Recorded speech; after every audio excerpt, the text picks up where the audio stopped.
Okay. All right. Evening, everyone. Hello, welcome.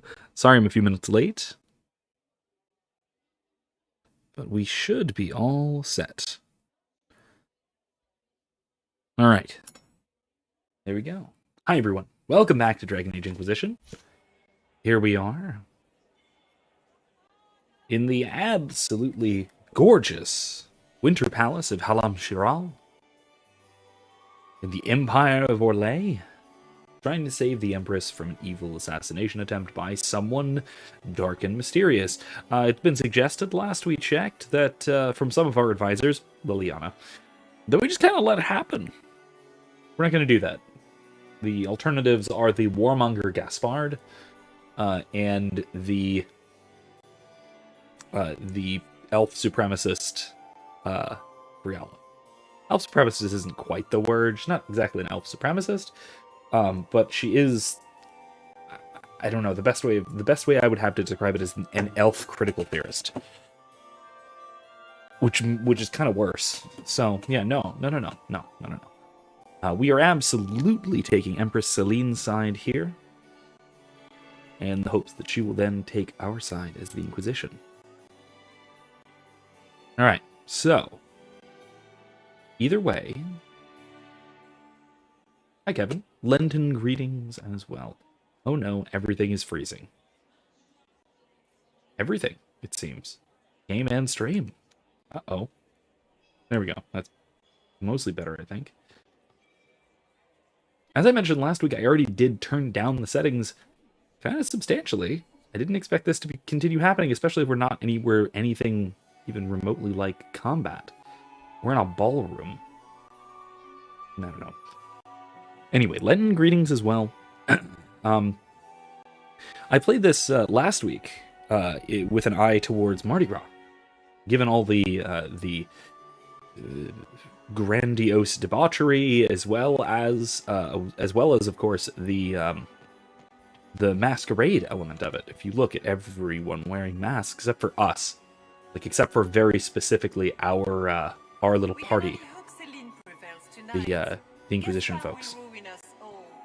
It's not like we stick out now or anything. Oh, and servants don't wear masks.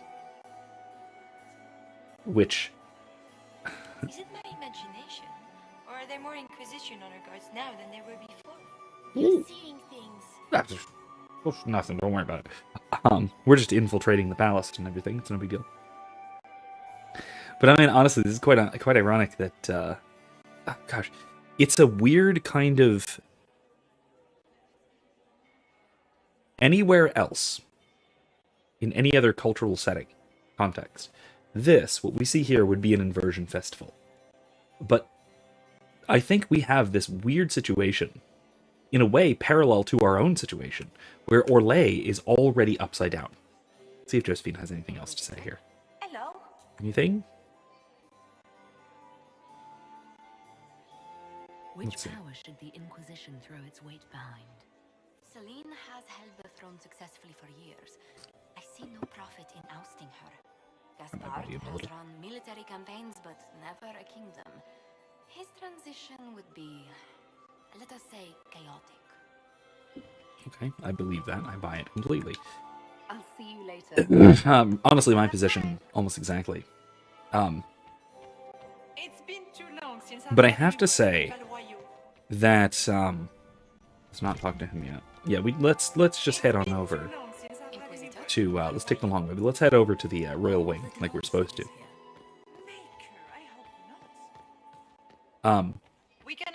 It seems to me, deliver some extra secrets, it seems to me at least that, that there is, as I said, Orlais is already, something of an upside down society. And so you can't have an inversion festival in an upside down society. I noted this years ago. Excuse me. Sorry about that. I noted this 2 years ago now. 2 Ash Wednesdays ago, as it so happens. when I mentioned about how it is that we can possibly celebrate something like Mardi Gras, an inversion festival, in our weird upside-down clown world. And I have to say that this is a phenomenal example of that particular phenomenon that I was observing, that in a world that is already upside down, something that looks like an inversion festival, especially to the outsider, is really simply a celebration of the status quo. And so, for example, Orlais. Hey, Kylie, welcome back. Internship things going well?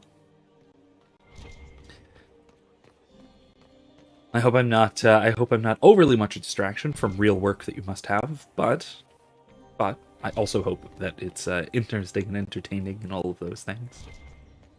As I mentioned, we're at this Masquerade ball that I think, as I said, is something of a strange, almost a double inversion, or maybe not a double inversion. It fails to be a double inversion. Let me put it that way. I had no idea. It is instead of a double inversion, it is a kind of reinforcement of the inverse and inverted culture. Ooh, you're doing a blog on DID, dissociative identity disorder. That's fun. How are the talks proceeding? I'm assuming that you won't really be discussing patient details in chat, but fascinating nonetheless. Not another loading screen, not another freezy thingy. Anyway, I do need to go throw these caprice coins into the fountain while I'm around. For luck, of course. Oh my gosh, why? Why is there so much lag? I'm really sorry about this, guys. I didn't expect this. Oh, there we go. Boing. I need to find more caprice coins. I'm missing quite a few. Oh. Ooh. What's on? Oh, and that's the French version, too. Nice. Very nice.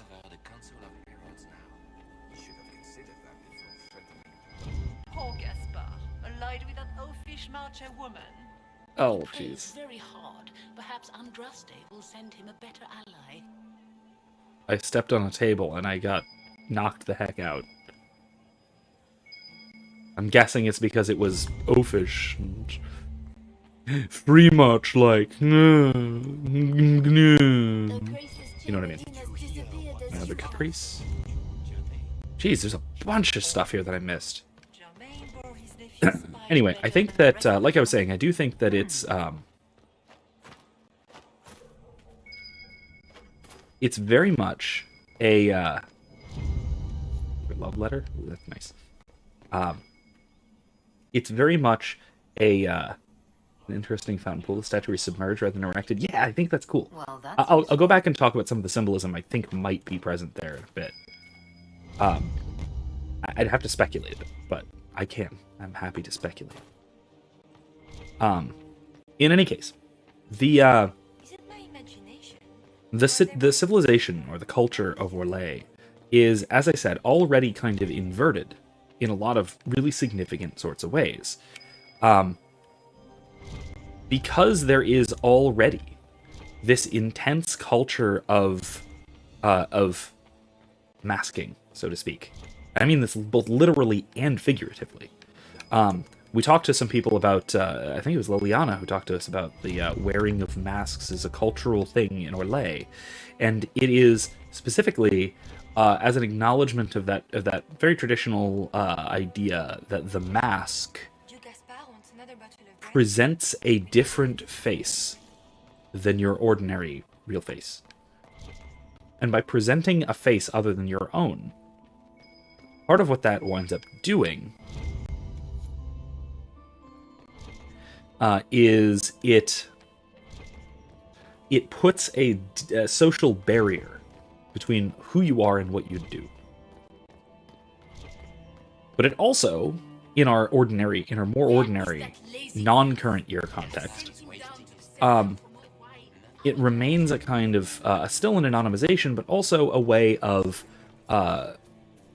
placing oneself into a particular social circumstance. You wear a specific mask, so to speak, usually usually figurative. Right? The idea being your social role, your particular social role in a particular circumstance, right? So my stream voice, my stream mask, so to speak, or my stream voice is very different from my teaching voice, which is very different from my family voice, which is very different from my children voice, which is very different from, I probably have more, from my tour guide voice back when I trained alligators. And even then, in that job, when I trained alligators, I had two very different ways that I would interact with the alligators, or three different ways, I guess, between my alligators, my fellow employees, and my human tourists. I treated and spoke and interacted with all of them very differently. And so we can consider this as wearing different masks in different circumstances. Orlais just takes this very, very literally and has literal masks depending on social circumstances and social arrangements and all of this. The symbology here, I think that is supposed to be Andraste. She's split down the middle, underwater, lying beneath the surface. Given the religious iconography of Dragon Age, I actually can't make heads or tails of that. As far as I know, there isn't really any iconography about Andraste being split or underwater or having to do with water. She was burned. She was burned to death. It was her execution. The split, are they perfect mirrors or not? It looks like they're not quite perfect mirrors. It might be a sort of homage to the dual natures of Christ, which is a really common motif in medieval art, where Christ is depicted with half of his face very human, and in the other half of his face very divine, and so depicted very differently. So this might be an allusion to that, but there's no indication again in the setting's religious symbology of Andraste being actually divine. She's the bride of the Maker. She's not God in any sense. So I don't know. Maybe it's an homage to that. Maybe it's a sort of allusion to that. I'm not sure exactly what to make of the symbology of it. Hallie said the graphics look amazing. Yeah, this is after me turning it down a step. My computer defaults to running this on like ultra high. And so I turned it down to just regular, or I think I turned it to high, so that it didn't lag and lag out the stream and stuff like that.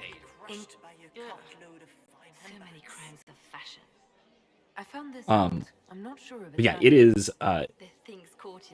Most of the graphics of this game, most of the graphical touches and such in this game are spectacular. Very well done. Very well done. But, okay, so because Orlais is already this, in my view, a sort of upside-down world, its society already has this stark division between one's social face and one's true face, which we see typically only in inversion festivals. All right, let's go for it. Let's go with this. So we only typically see this kind of distinction, this kind of separation in inversion festivals. This is already a sort of upside down world. And so we see an instance here where okay,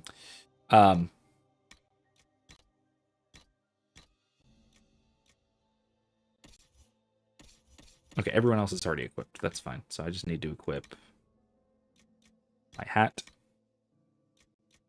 my armor. Accessories, they're already equipped. Okay, we're good. Alright, that should be fine. Vivienne needs to level up.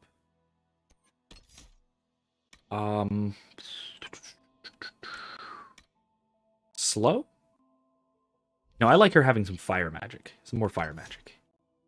More fire magic. I want to go towards... Ooh, I can get Wall of Fire. Oh, God, yes, I can get Wall of Fire. Heck yeah. That's awesome. Ooh, can we get your cap and gown for graduation? Awesome. It's coming up. It's getting close. Black Wall. Ooh, Black Wall's a point 2. To the death. Walking Fortress. Complete immunity to damage. Hell yeah. Blackwall is an amazing tank. He's probably the best in the game.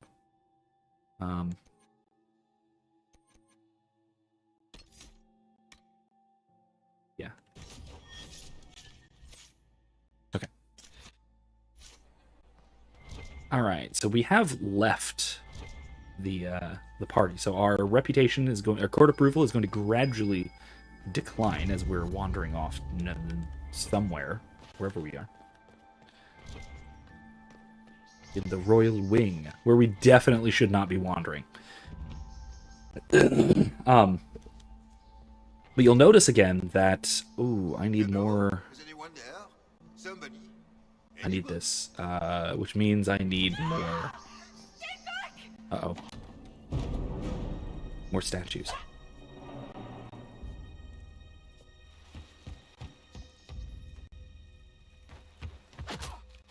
Yeah! Nice. Nice kick, Sable. Oh, thank you. Run up and sneak attack you at the window. Are you all right? I don't think I'm hurt. No one's supposed to be here. Briala said... Oh, I shouldn't have trusted her. I agree. Kelly says yes. Of course you do. Now just waiting on the invitations and thank you cards. As soon as I get them, I'm sending them out. Cool. Yeah, really coming up. Briala told you to come to this wing of the palace. Not personally. The ambassador can't be seen talking to the servants. We get coded messages at certain locations, but the order came from her. She's been You watching sure? the Grand Duke all night. No surprise she wanted someone to search his sister's room. His sister's room, huh? Kevin says, I've tried to reduce the number of masks I wear in each situation, but I think that's also led to some awkwardness and difficulty. Being open and blunt in professional situations doesn't always work. I think you're largely right there. And I think in general that it's only a problem, right? Wearing different masks and having different social faces, so to speak, really only becomes a problem if you're using it to lie. Right? If the distinction between your face beneath and the face that you're presenting is not only filtering, because we all filter things. There are things I just don't say on stream because it's not appropriate to say on stream. There's things I don't say around the kids because it's not appropriate to say around kids. There's stuff I don't say to my class because it's not appropriate to say around class. All that filtering is one thing, right? So wearing a mask that obscures and filters part of you, that's one thing. But something which appears contradictory to reality, that's where the real problems arise. And I think that's where deception can become a real problem. And I think that's really what we see regularly on Orlais, because that's what we're talking about here in terms of what they call the game, this sort of spy mastery way of interacting in this kind of underhanded political manner. The whole thing is about concealing everything real and replacing it with something else. That's the difference. If your mask or your disguise or your face that you're putting on for different social circumstances is really a part of you, and it really is an aspect of yourself that you are putting on display here rather than elsewhere, specifically, that's not necessarily a problem. In fact, it can be a good thing if that mask or that version of yourself on display has good attributes, good qualities that can be imitated elsewhere, and that sort of thing, that can be integrated largely into your personality, overall. But like I said, I think it becomes a problem when we are one of two ways. One, if we are using these different social modes or social masks, we're using this to lie about ourselves to the society around us. Or if it becomes depersonalizing, if it becomes a barrier between you and me, right? And so you and I no longer can see eye to eye, so to speak. you don't see me as me. I don't see you as you. This is the circumstance where you become, just to take a random example, right? A common example, you are the cashier, not the person. When you disappear into the role and you don't bring yourself to it, it is very easy to fall into, especially in our especially in even historically in our society, when we have such a massive number of people to interact with in so many different settings, it's impossible to see the person that you're seeing all the time. And this is, I have found, I mean, you can just look to the clearest example of this that we're all very familiar with would be driving. The person driving the car in front of you, you don't see. You don't see the person. You never see the person. You don't even realize there is a person driving the car. You just see a car, and very often, very likely, you see that car in a hostile manner. This is why road rage is so much more viable and more common than sidewalk rage. So, what the difference is? And now, like I said, we see this anonymization. We see it here. We see it in Orlais, in their traditions, but we also see it in our modern traditions with the whole covering our faces with these things too. Right? That anonymizes, because if you can't see except from the eyes up someone, you're not seeing somebody.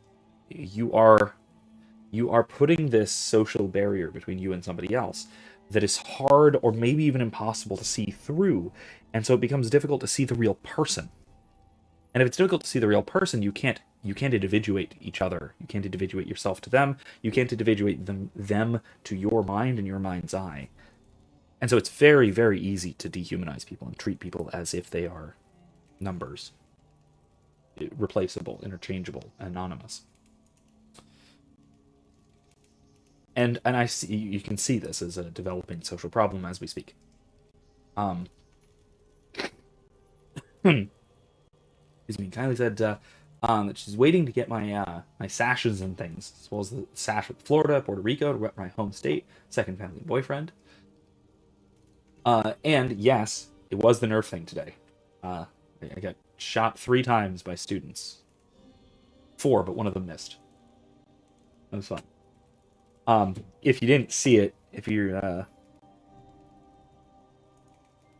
I mentioned this on Monday, and there's a link to it in Monday's stream as well, or you can just find it on my channel. But I'll put it in the link. I'll put in the link in the description for my my already recorded lecture from a few years ago, when I did roughly the same thing, explaining Aquinas' 5 ways. One of which, the 5th way, the argument from governance or teleology. I very traditionally always have a student shoot me with a Nerf gun. To demonstrate the pointing and directedness of things. Just a lot of fun. Kevin says, right, like I don't think I could be a salesman. Like, I couldn't tell if someone aligned about something I don't really care about or believe in. It would be loathsome. Ah, man.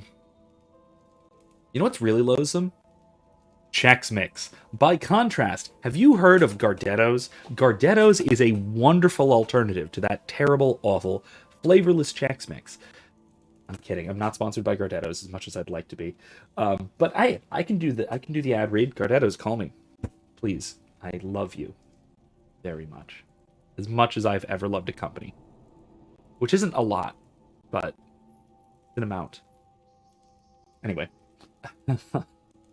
And hey, that's the thing. See, this is a perfect example. Like, you can tell, especially podcasters, like the difference between a podcaster and like a TV host or salesman. And you can, a lot of times it hits it hits differently, so to speak. Whether the person who's promoting the product actually cares even slightly, than if they're just kind of bullshitting about whatever it is because it's an ad read. You can tell this because every ad read for what the hell, Raid Shadow Legends is identical because no one cares. Compare that to stuff that people actually use, like podcasters who clearly use their stuff. Dave Smith does great ad reads. Another example, Star Wars channel I watched, Eckhart's Ladder. He does a bunch of lore stuff and talks about all the EU books and also new canon books and things like that. Um, he's been like famously sponsored by Vite Ramen, and it's all very, very personalized. It's very him. It's because it's a long running sponsor and it's something that he obviously uses and has used. He uses his own little clips and things, and it's great. And you can tell it's very genuine, and you can tell that it's, yes, it is the company speaking through him, but it's through him, not just, he's not just reading the words or whatnot. He is saying things about the company with the approval of the company. That's very different. Kevin says Gardetto's is actually much better. Well, yeah, of course it is. I said it was. Why would I lie to you? Like, legit, Gardetto's is way better than Chex Mix. I'm not even slightly kidding. And if you're tired of all that other crap, like those other things, like those little breadstick nonsenses, those things, they don't matter. Those are there for filler. I guess the pretzels can stay if you really want, but really you can get rid of those. Hell, you can even get rid of the Chex. Both kinds, the white and the wheat. Get rid of them. All that really matters, garlic rye chips. And lucky for you, Gardetto's has a special order bag of only the best part, those garlic rye chips. With their signature wonderful seasoning blend all over them, they have the perfect pop in your mouth that you just won't get from that big name competitor. See, I could totally do this. Especially for a company I care about, which is ridiculous that Gardetto's, a snack chip company, is something that I at least vaguely care about. But, you know, it really is. I love their... I mostly care because they're just so much better than Chex Mix, which I've always kind of like. I've always liked Chex Mix, but never going back. And if I see any of you eating Chex Mix, I will find you for your own good. Anyway. Highlight says my face is very readable. I used to be able to hide things easier, but now literally anyone can tell exactly how I'm feeling no matter how covered my face is. And you're very animated as well. Animated in the sense of your expressions are very...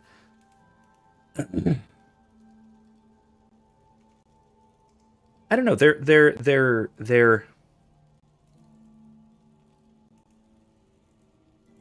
they match very well onto that like sheet of expressions. That sheet of expressions that you see. Like your facial expressions, Kylie, I'm talking about, are very standardized. Not in a like they're artificial kind of way, but they're very recognizable as this or that thing. Michael says I've never had Gardetto's. It sounds like I need to change this. Yeah, you do. Yeah. I'm gonna, you know what? Screw it. I don't have an Amazon affiliate link, but I will put an Amazon link in the description anyway. For Gardetto's special request garlic rye chips. I love these. They're very good. This is especially if you're eating Chex Mix and those little dark chip things. Those are garlic rye chips. And the Chex Mix ones aren't that great. They're good, but they're not that great. They're not. Their spice blend, their spice and seasoning herb blend is not up to the Gardetto standard. And those garlic rye chips have always been my favorite part of the Chex Mix or whatever. Since Saoirse was 2 years old, she's been able to pick those out of the Chex Mix and say, these are Daddy's favorite, and come and bring them to me. Until I started getting bags of just Daddy's favorite, and we'd share them. It's fantastic. Kevin says, I think I might be able to sell something I didn't care about if I convince myself the real value in each interaction was the honing of my verbal skills. You might be able to convince... I might be able to convince myself to do something like that if I... Not as a practice thing, but I could convince myself to do something like that if I thought that it was something that the other person might value. In terms of like convincing the person that this, even if I don't value it, I could convince them to value it. That might be worth something. Ellie says, I even do the husky puppy head tilt when I'm confused. That's how readable I try. It does not work. Yeah. Gardetto's is just talking about the rye chips again. I'm watching Pooh with baby Michael. Yes, that's what I'm talking about. Always what I'm talking about. Hardly ever talk about anything else on the stream. I mean, that's not quite true. I haven't actually talked about these for like months, but yes. Yeah, good question. Could anyone else send these orders other than Briala? Kevin says, yeah, basically have to get the bold checks mixed in and get close to ordinary quartetos. Yeah, pretty much. It's the difference is astounding. Also, yes, Pooh is a classic. Which one is it? Is it the I think it's is he watching the more recent one? The Baxen movie? Is I know there all the anyone Pooh else movies who knows the code and weirdly the drop well. location who could have written those orders? I don't know. Any of us could do it, but no. No one else could send me here. It had to be Briala. Why would you think that? That seems very silly to think. So this room belongs to Grand Duchess Florian. It used to. This had been her private room in Halamshiral since she was a child. But this part of the palace was damaged, and the royal family moved to the guest wing. Interesting. What were you trying to find in Florian's old room? The message didn't say. I should have known it was a setup. This wing is sealed. How did you get in here? Easy. The door was unlocked. One of the others probably handled it. If there's a reason you distrust Briala, I want to hear it. I knew her. Before. When she was Celine's pet. Now she wants to play revolution, but I remember.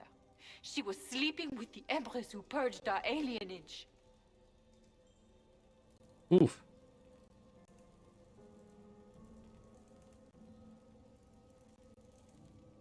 Yeah.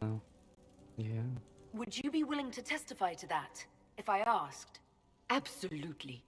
If the Inquisition will protect me, I'll tell you everything I know about our ambassador. Yeah, to there we the go. ballroom. Find Commander Cullen. He'll keep you safe. Thank you. Make her protect you, Inquisitor. Kevin says I found Pooh in the forest before. Like the bear, or like what the bears leave in the forest?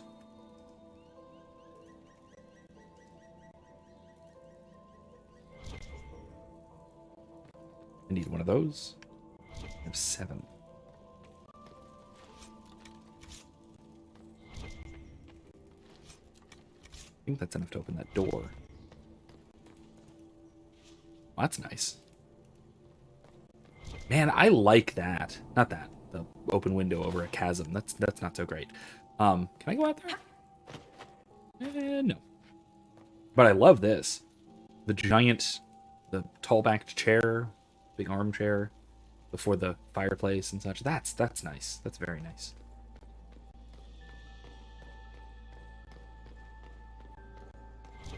Oh, what's going on over here? What was that sound? Something's not right. Let's not.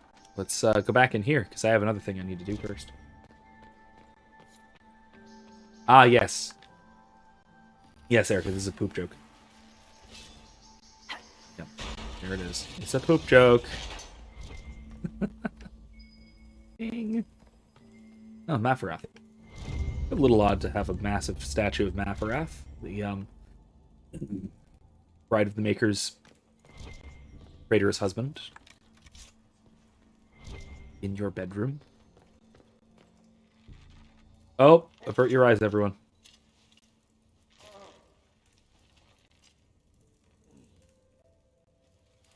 What happened?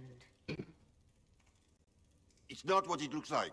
Yes, it is. Honestly, I would have preferred it if it were what it looks like. Okay. The Empress led me to believe I would be rewarded for betraying the Grand Duke. This was not what I hoped for.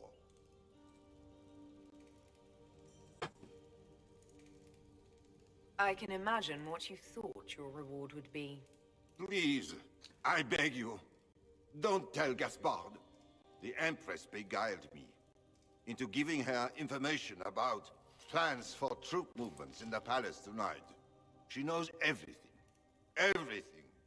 The Duke's surprise attack has been countered before it ever began. She's turned it into a trap. The moment oh it crap, strikes, I don't have my she'll bonk have him cover. arrested for treason. Clever Celine. Even I'm impressed. Hold on. Let me grab it, because that is important. You're right. That is actually quite important. Hold on. While they're while Vivienne is admiring. It looks like admiring. That's terribly unfortunate. Hold on. Is it thumbnails? No, it's in memes. It's a meme, obviously. Bonk meme. And hold on.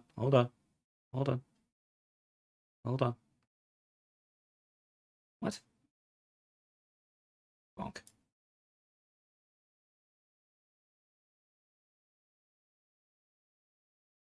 Oh.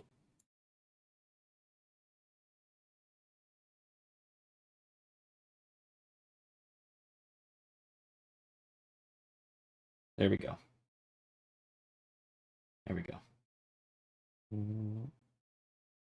There.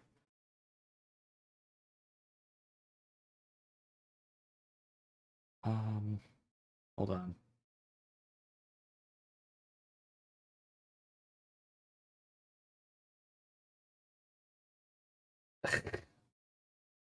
I'm gonna leave it uncovered now, but there you go, bonk. It's been bonked. Because I don't have the image, the shortcut keys for whatever reason. Evan says, also, we have occasionally found claw marks and bear scat from real black bears. Cool. Eric says he's still wearing his helmet. Big Tobias energy. Oh, God.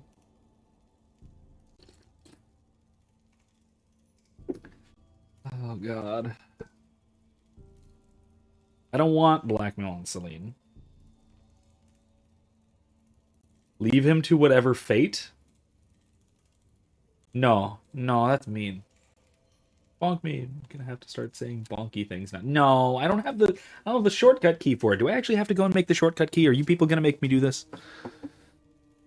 Kylie says, hey, I came back just in time to see the return of the bonk screen. Yes! Just wait until you see why the bonk screen was there. No!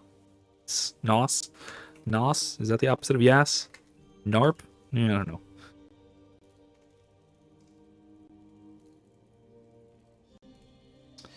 Anyway, this soldier thought he was going to be rewarded for betraying Gaspard. Okay, free him, but shut him up about it. How about that? I don't think he deserves whatever the hell this is.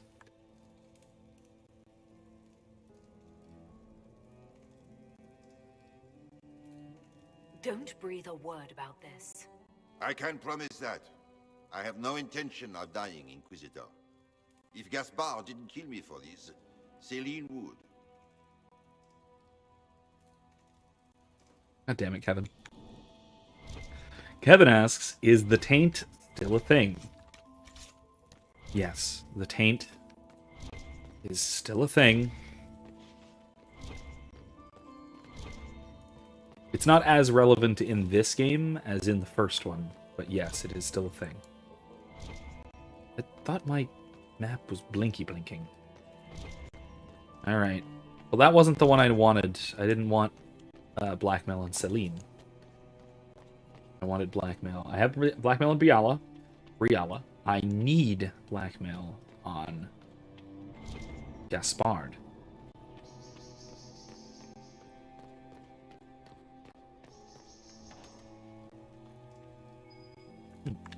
There. What's this? Scandalous bride. Not what we're looking for, but okay. Okay. No. Keep looking. Kylie asks, what is this scene? So there's this soldier who was promised rewards, so to speak. If he betrayed Gaspard, who's the current Empress's warmongering cousin, who pretended to the throne, basically. And he was promised, like I said, rewards, so to speak. And that if he basically betrayed Gaspard to the Empress, informed on troop movements so that they would walk into a trap, basically. Interesting. Whatever that noise was. I know that noise. Sounds like a rift. And so basically we just kind of let him out on the promise that he just not tell anybody.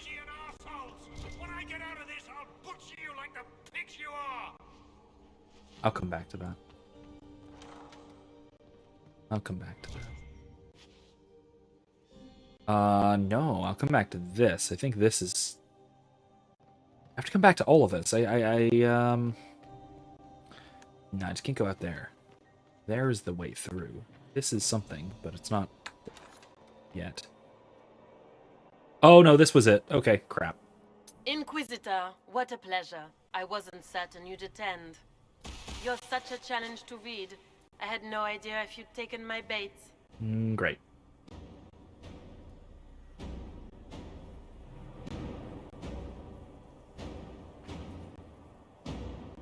Kylie says, the awards. Yes, I understand now. Yeah, pretty much. I had a feeling you were mixed up in all this. Such a pity. You could almost be Orlesian, if you were just a little quicker. It was kind of you to walk into my trap so willingly. I was so tired of your meddling. Corypheus insisted that the Empress die tonight, and I would hate to disappoint him. So, why? Why though? Why though? You're Orlesian royalty. Why would you help Corypheus attack your empire? You think so small, Inquisitor. Why settle for an empire when Corypheus will remake the entire world? I admit, I will relish the look on Gaspar's face when he realizes I've outplayed him. He always was a sore loser.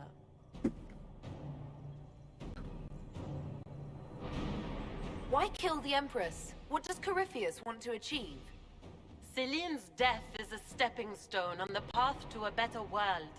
Corypheus will enter the Black City and claim the godhood waiting for him.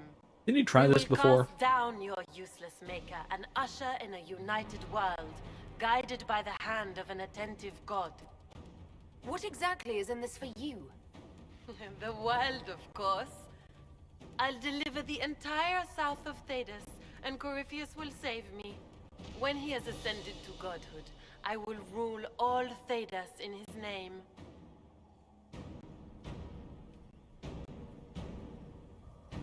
You don't have to go through with this, Florian. There's still time to turn back. Oh, my dear Inquisitor, you are so naive. In their darkest dreams, no one imagines I would assassinate Celine myself. All I need is to keep you out of the ballroom long enough to strike. A pity you'll miss the rest of the ball, Inquisitor. They'll be talking of it for years. Kill her. Bring me the marked hand as proof. It will make a fine gift for the master. Nice. To arms, Venator!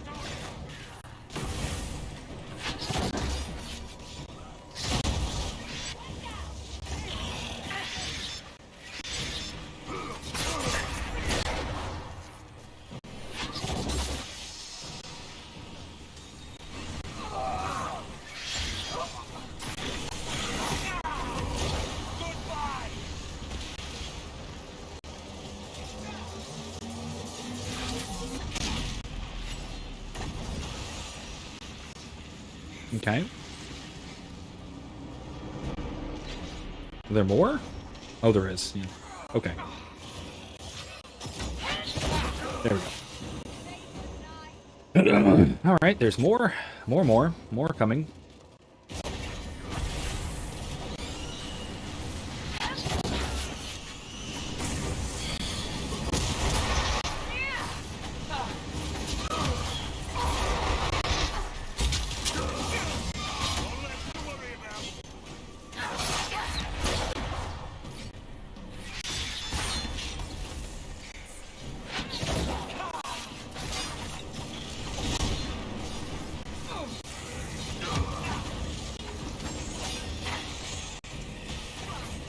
Okay.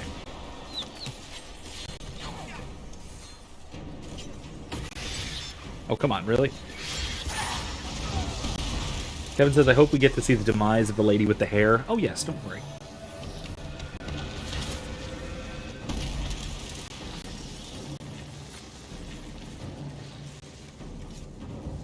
So I'm curious, would you like to see her defeated politically? Or defeated more violently? Were those demons? There aren't any more of those blasted demons coming, right? Yes, demons. Good eye. Those were definitely demons. Make her bless me. Demons? How could there be demons in the fucking Winter Palace? I knew Gaspard was a bastard, but I didn't think he'd feed me to fucking horrors over a damn bill.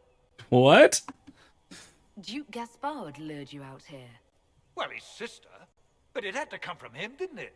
And all that garbage she was spewing doesn't mean anything. Gaspard had to be the mastermind.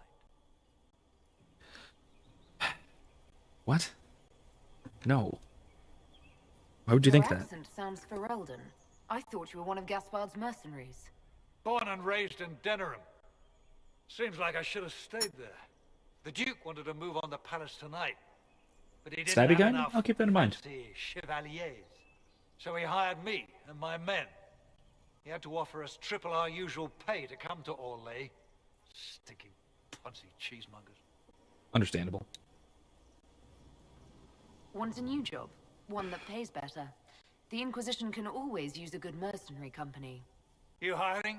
I'm game. Anything's better than this bullshit. Yeah. You want me to talk to the Empress or the court or sing a blasted song in a chantry? I'll do it. Awesome. Ooh, Kylie loves the stabby kind. Yeah, I do too. I'm looking forward to the stabby kind. There's options, though. There are alternatives to violence. I need to go back the way to where I was. There's a bunch more stuff there I've missed. Not that. Bunch of stuff I've missed. Not through this way. That is the way out. Not this, either. No, I need to go back. I have 100 court approval. It'll take a while. Really? Oh, God. Really? I can't go back, can I? I passed a point of no return before I finished my quests. Le Requiem. Wait, what?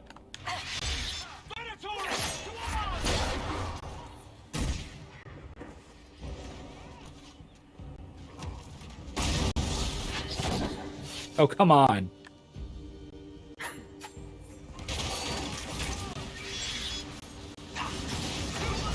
Why are you running?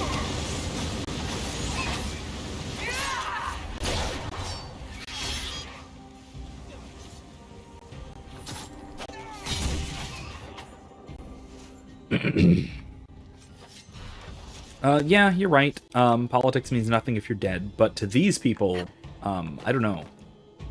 Public political humiliation is pretty bad. Oh, here's that very traditional Andraste triptych. I've used this for a thumbnail before. I think back in Origins, actually.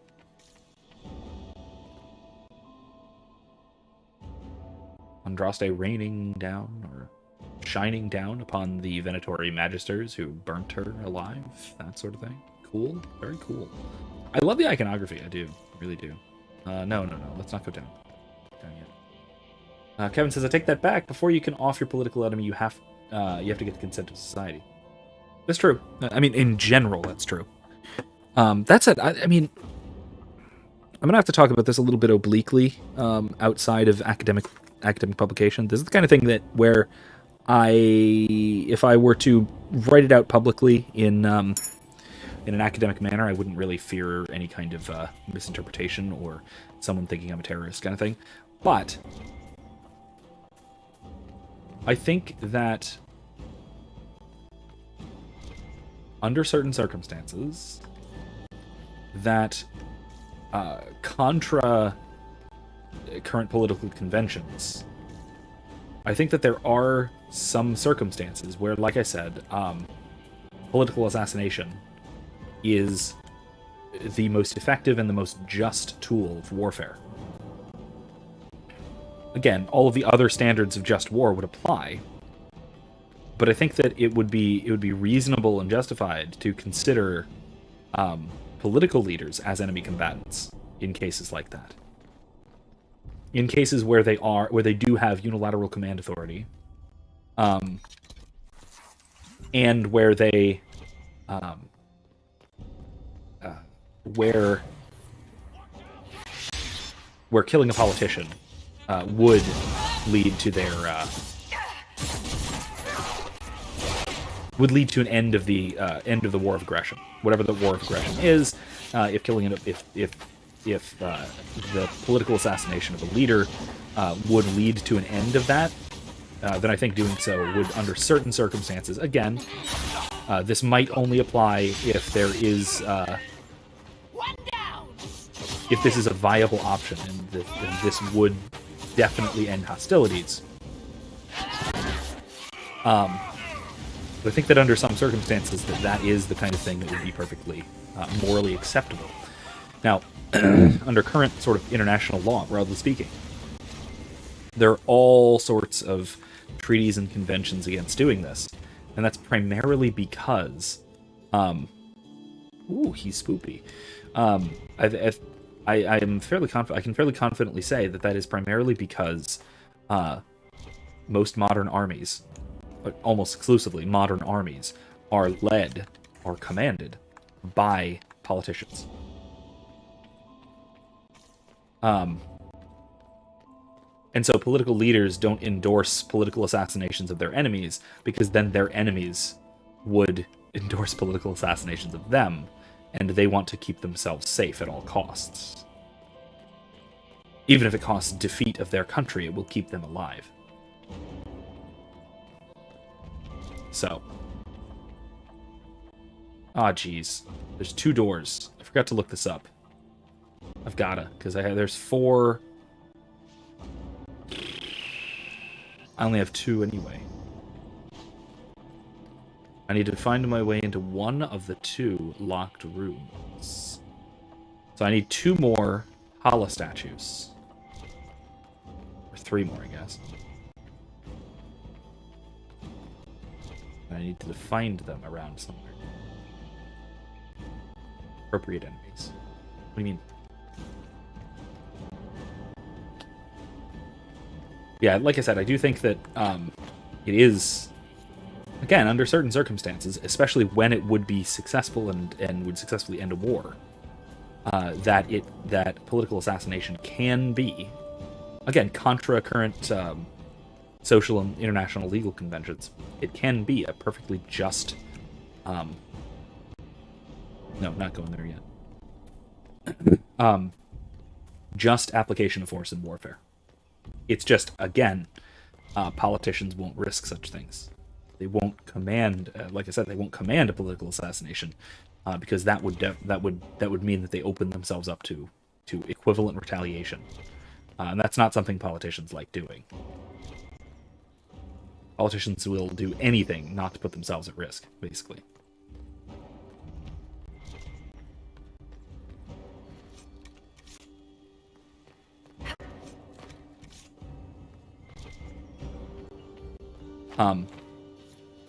Let me put together parts of a syllogism and leave the rest as an exercise to the reader.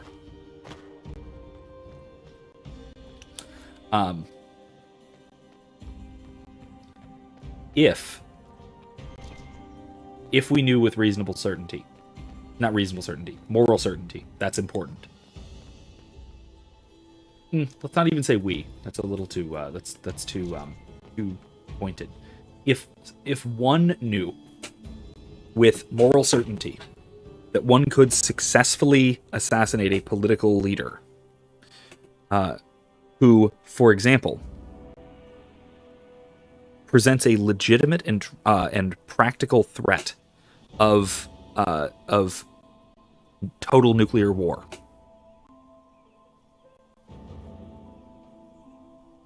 then it could be appropriate, even for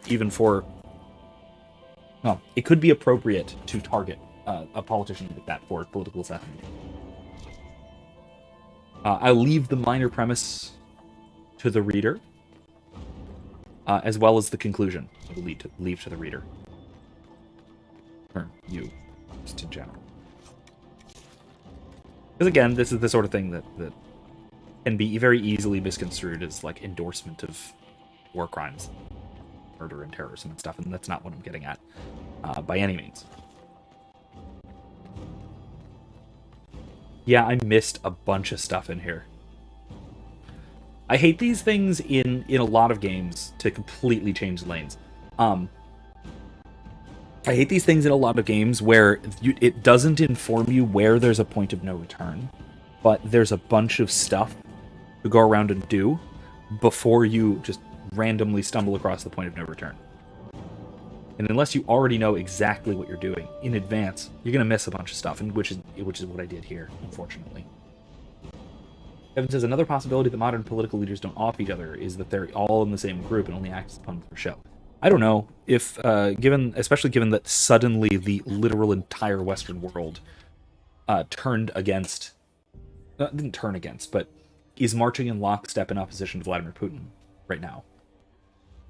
If there's a club, I don't think he's in it, if anything. Now, they do see each other as peers, as allies, even if they're enemies on paper. But I do think that maybe there is something to that, but I wouldn't quite go conspiratorial with it. What should we do?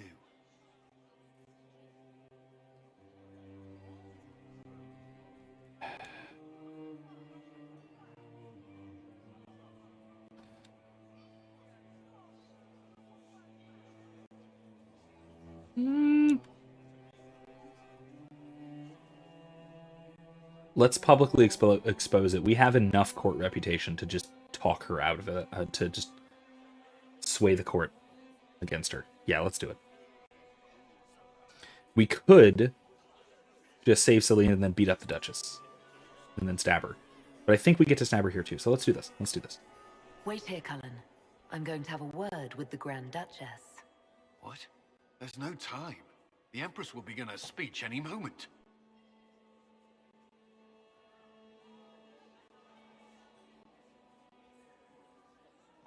We are at the court one more show, Your Grace. Inquisitor. The eyes of every noble in the Empire are upon us, Your Grace. Remember to smile. This is your party. You wouldn't want them to think you had lost control. Who would not be delighted to speak with you, Inquisitor? He does not I look seem in to recall control. you saying, all I needed was to keep you out of the ballroom long enough to strike. When your archers failed to kill me in the garden, I feared you wouldn't save me this last dance. It's so easy to lose your good graces. You even framed your brother for the murder of a council emissary. It was an ambitious plan. Celine, Gaspard, the entire Council of Heralds, all your enemies under one roof. This is very entertaining, but you do not imagine anyone believes your wild stories. That will be a matter for a judge to decide, cousin. Gaspard?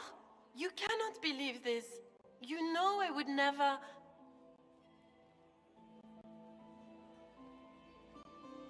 Gaspard?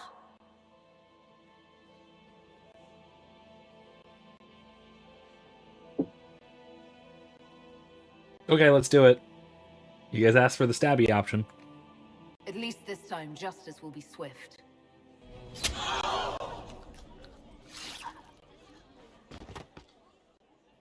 Your Imperial Majesty, I think we should speak in private, elsewhere. Speaking of political assassinations, I guess. Your sister attempted regicide in front of the entire court, Gaspard. You're the spy master. If anyone knew this atrocity was coming, it was you. You don't deny your involvement. I do deny it. I knew nothing of Florian's plans. But you knew it all and did nothing. I don't know which is better. That you think I'm all-seeing, or that you're trying so hard to play innocent and failing. Enough. We will not bicker while Tevinter plots against our nation. For the safety of the Empire, I will have answers. Okay, so this gets really tricky. So let's chat with the chat first, real quick, before I try and fiddle through all this. So Kylie says, okay, those outfits are so beautiful. They really are. Like, Orlais does fashion right. And this game does such a good job. This game even way more than the other two. Way more than the other two. It really captures that Orlesian wildly high society thing. It gets the sort of high Middle Ages to Renaissance aesthetic that you expect from sort of high fantasy, or in this case maybe dark fantasy. But it has its own unique flair to it. Very unique flair. It has the gaudy, bold masks. It has the look at the Empress, like right above me. Do you see this? That like halo of sunburst from a lion's face. That's just cool. That's just very cool. Briala even manages to be very elegant but demure. And even Gaspard again is armored, but it's dress armor. It's very clearly dress armor. It's worth noting that especially him, but a lot of the armor in the game, honestly, does not fit with medieval European aesthetic standards at all, even slightly. His does to some degree, I suppose. It's very colorful, which is something that was very, very prominent among nobility in the medieval period. It's a show of wealth, basically. But at the same time, to have look at silhouette. That's what tells you this is modern aesthetics. His torso at least is parallel. Rather than being a medieval aesthetic would be an hourglass figure, even for men, a narrow waist type of a look with a prominent chest, not the massive shoulders like we would often expect, relatively down sloping shoulders, but with a broad chest, narrow waist. So yeah, this applies very modern aesthetic choices to also some medieval aesthetic choices. It's an interesting mix, and I think it does a good job of crafting a very unique look for Orlais. That's not just, yes, we have taken the fashion from 18th century or 17th or 13th or whatever century France, and we have put it here. They did something unique with it. I can appreciate that. I always said, like, the shoulder piece, the lion shoulder piece, and how the hair is done is my favorite. Wait, which shoulder piece? Who's...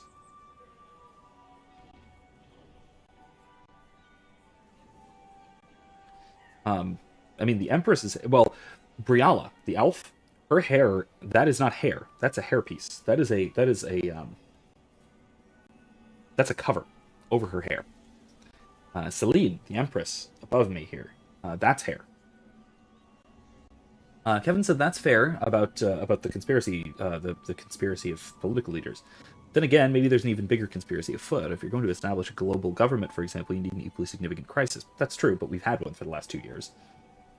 They tried that very clearly, and they're very clearly still trying it.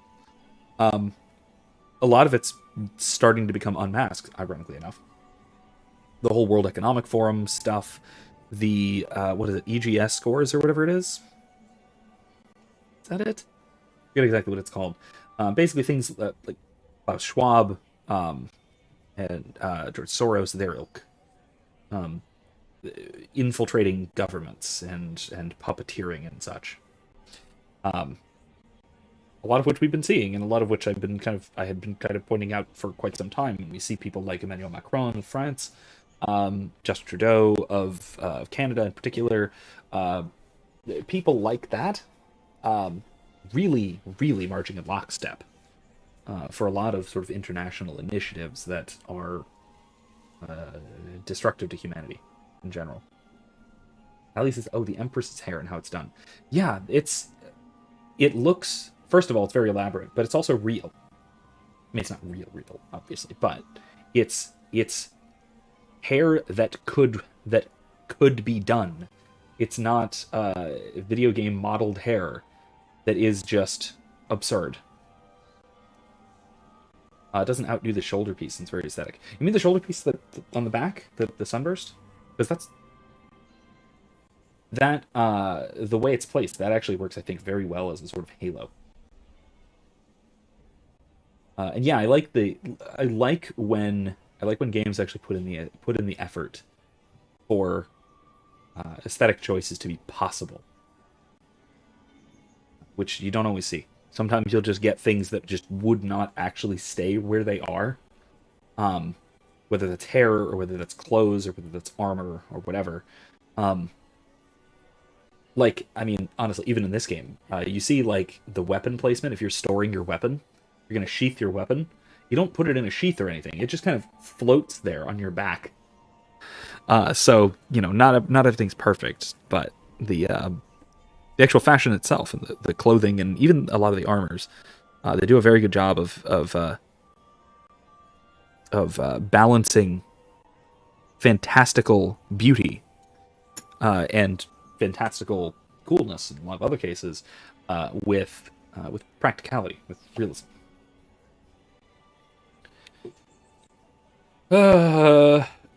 Support Briala. Evidence of Gaspard's crimes to the Empress. Yeah, let's just stab him in the gut. Yeah, let's do that.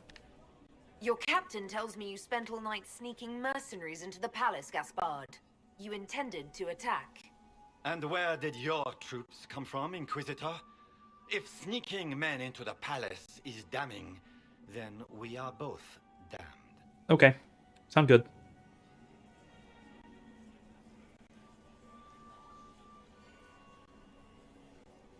I have the instructions. You sent your general to sneak men into the palace in preparation for an attack. It was a defensive choice. I expected betrayal here, just not by my own sister.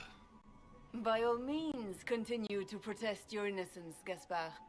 We find this performance endlessly fascinating. She even has a very regal posture. Like a strange posture. She's very up but forward. It's very regal, very queen-like. And she properly uses the royal we. I like it, and in general, I like the aesthetics of Orlais, even if the culture is irritating in a lot of ways. I mean, for being fantasy France, of course they are. So.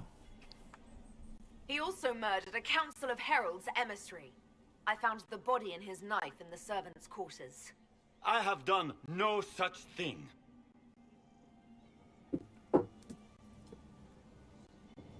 And his mercenary captain will be happy to tell you all their plans for the coup tonight. Thank you, Inquisitor. There can be no doubt of your treason, Gaspard. No, it seems there cannot. In light of overwhelming evidence, we have no choice but to declare you an enemy of the Empire. Inquisitor. You are hereby sentenced to death.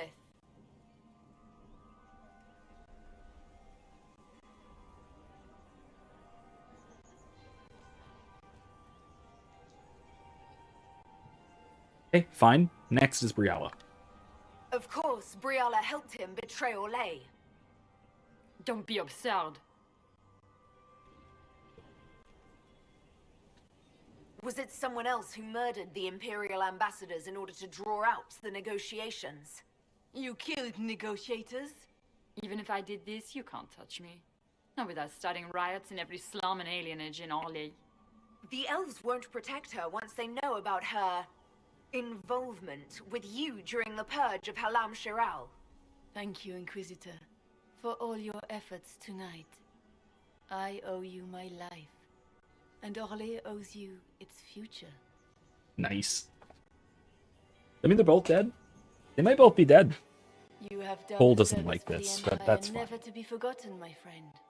This Sorry, Cole. piece is your doing.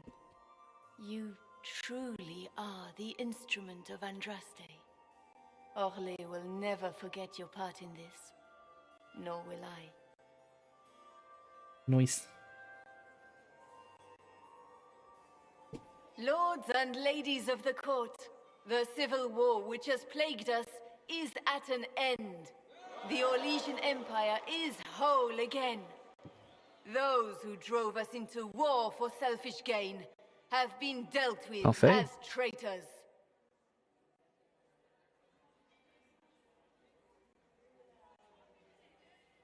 Do go on, yes. Gaspard de Chalon is guilty of treason. He is no longer our cousin and shall never again hold title or land in Orlais. We have lost enough. No more! Now, we can move forward to healing and restoration. In our Tea is hot hour tonight, of yeah, need, Kylie. the Inquisition Love has faced these dangers beside us. It is the honor of Orlais to stand with Andraste's herald to end this crisis. And in ages to come, our children and grandchildren can say that we left them a brighter world. Will you address the court, my friend?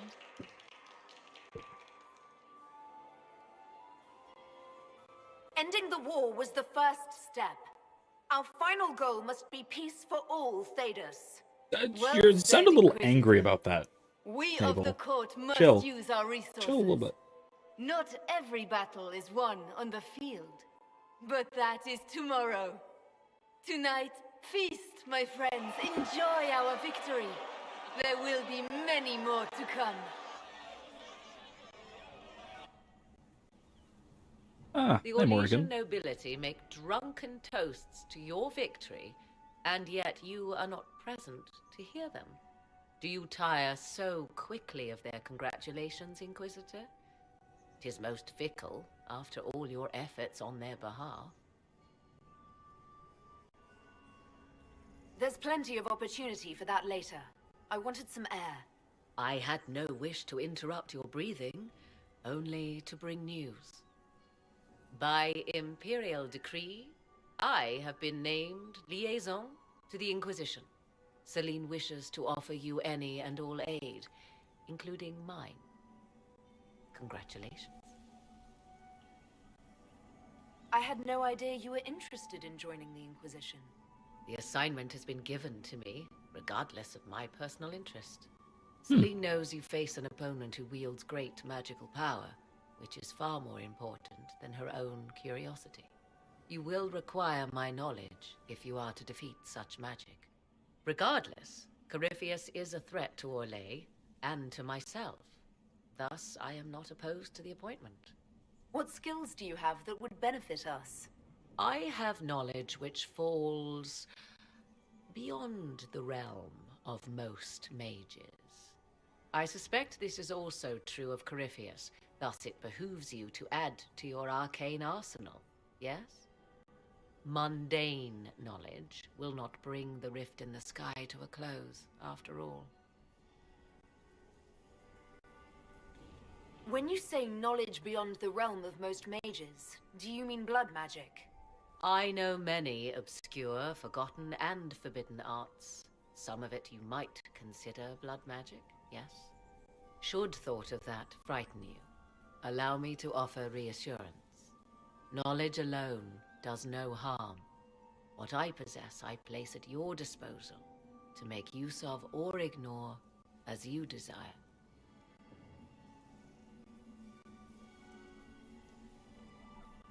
So, we all know Morrigan, back from Origins. We all love Morrigan. But I don't know if Sable trusts Morrigan. I did decide that she is somewhat and pretty significantly suspicious of mages. I might have to be a little bit hostile about this, and I kind of feel bad about it because, you know, it's Morrigan. We all love Morrigan. It's just great to have her back, really. It's phenomenal. It's fantastic.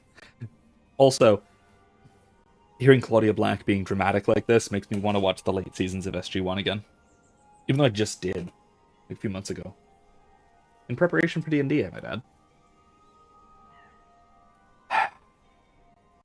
I'm sorry. Sable has to be hostile about this. First sign of trouble and you're out. I am not joining you. I am a liaison, advising on the throne's behalf and helping when called upon to do so. If you find that objectionable, you may indeed spurn your new ally's offer. Yet consider this. You battle a foe you scarce understand, with all Thedas hanging in the balance. You need all the help you can get, Inquisitor. I shall meet you at Skyhold.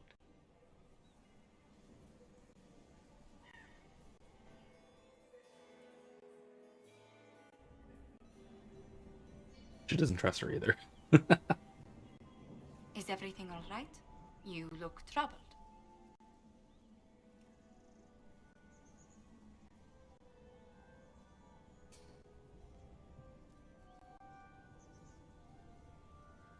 Things went according to plan for once.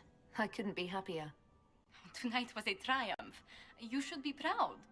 Is there anything I can do? Can I get you anything? A drink, perhaps? I just need a moment.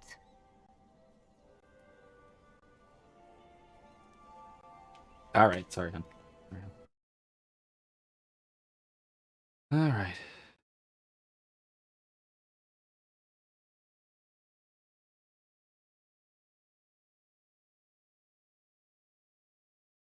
All right. Well, we've saved the Empress. I've goofed up a little bit on getting some of the things we were trying to get, but that's okay. That's okay. Unfortunate, but it's all right. We'll make it through. Anyway, nice party. I forgot though. There was one thing I forgot, and it's that there is a scene there that otherwise is there with Josephine, where your paramour, let's say, your romance option, your romance choice, shows up and asks you for a dance and such. But we haven't actually gotten that far as far as hanging out with Cullen yet. So he stayed inside, and Bestie Josephine came out instead, which is fine. We like Josephine, but not like that. So what are you gonna do? Ah well. Ah well. It's gonna be.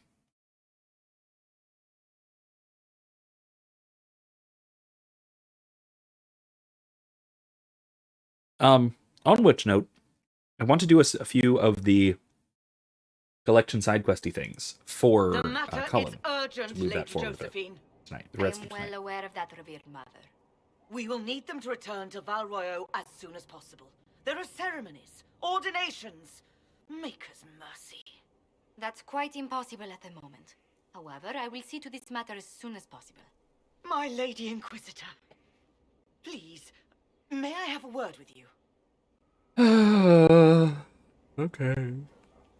How may I assist you, revered mother? With the political turmoil put to rest, our minds turn to a single question. The next divine.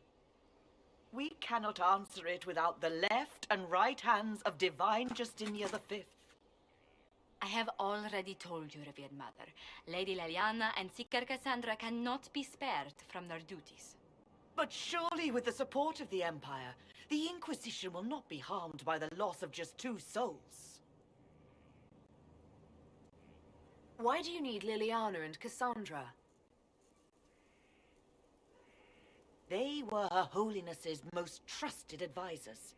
They represent her legacy, her hopes for peace in Thedas. They could rally the Grand Clerics to follow as no candidate from the clergy has been able to.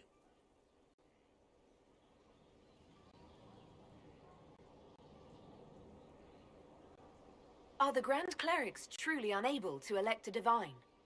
Everyone with the political support to succeed Justinia perished alongside her.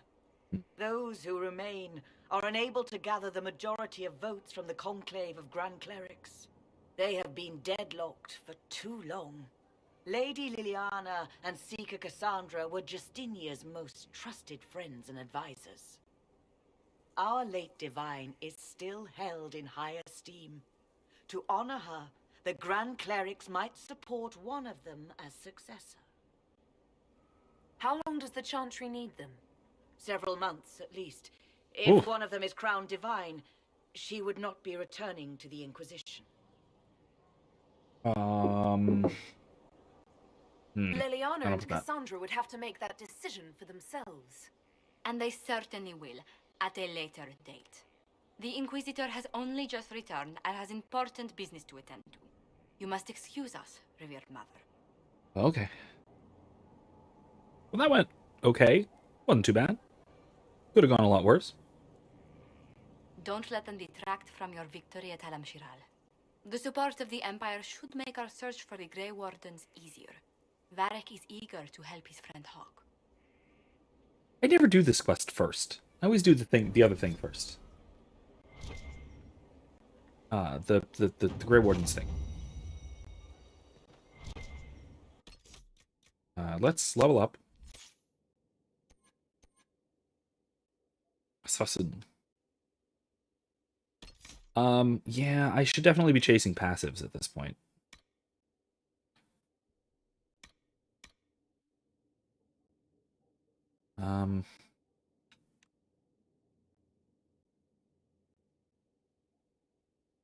I keep forgetting to use that one.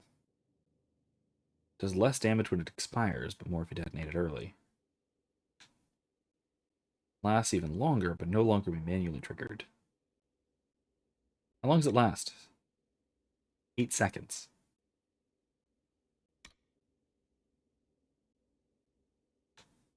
Or 12 seconds.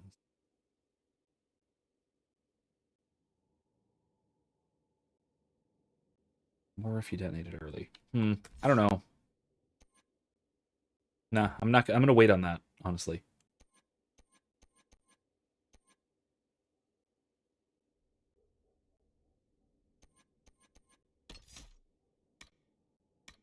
Again, I need to be chasing passives here. So what I'm gonna do is get this one. Not equip it. So I can get that one. Gaps in the armor. There we go. That'll work. Oh, Kevin just started watching The Witcher. Really? Like starting from season 1? Controlled space. Helpful. It's I think that overall. So I'm actually caught up. I've watched all of season 2 now. Yeah. And it's, I think, overall pretty good. I think the first season... Okay, so... I think the first season is, as everyone has kind of pointed out, structurally pretty confusing. Just because there's multiple timelines and they're trying to converge and stuff like that. And it's not quite clear as to what the heck is going on. Which is all very, very unfortunate. Right. Everything looks in order. Because I think there's a lot of potential. I didn't write it. And, sorry. A lot of that is displayed in the second season. The problem with the second season that I've noticed, I think, not to spoil too much, I'll try and be vague. The problem I've really encountered with the second season is that it is far too centered around Yennefer. Yennefer and oh gosh, what's her name?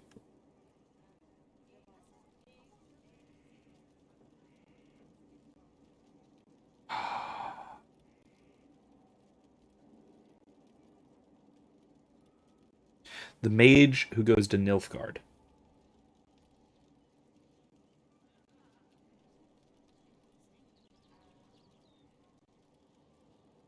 Anyway, the mage who goes to Nilfgaard, the other mage. It's very centered around the Nilfgaardians and the elves, and very centered with Yen, and a lot of that stuff with all of them, and especially, oh god, especially the stuff with Yaskir, the bard, is just either, it's anywhere between boring and irritating. Whereas the stuff with Geralt and Ciri and the other Witchers is fantastic. Great. And if the whole thing, if more of the series had been focusing on The Witcher, I think that the second season would have been much, much better. Just had the Yennefer stuff as another side point, like it was in the first season. Like Yennefer was there, but it was in parallel, but less focused, a lot less focused than it was in the second season. The first season I thought was pretty good. It was good. Also, nah, that would be spoilery. I don't want to spoil anything. They drop a couple of Yennefer's character traits in favor of just kind of desire for power and Yas Queen Slay stuff. A little bit of that. Not so much. It's more like people take her to be way more of a hero than she deserves. And it goes way to her head, and it winds up meaning that a few of her character traits that they really developed in the first season they wind up dropping, which is disappointing to see. Kylie said she started watching the Tangled TV series. How is it? I maybe should. I love the movie. Tangled's one of my favorite Disney movies.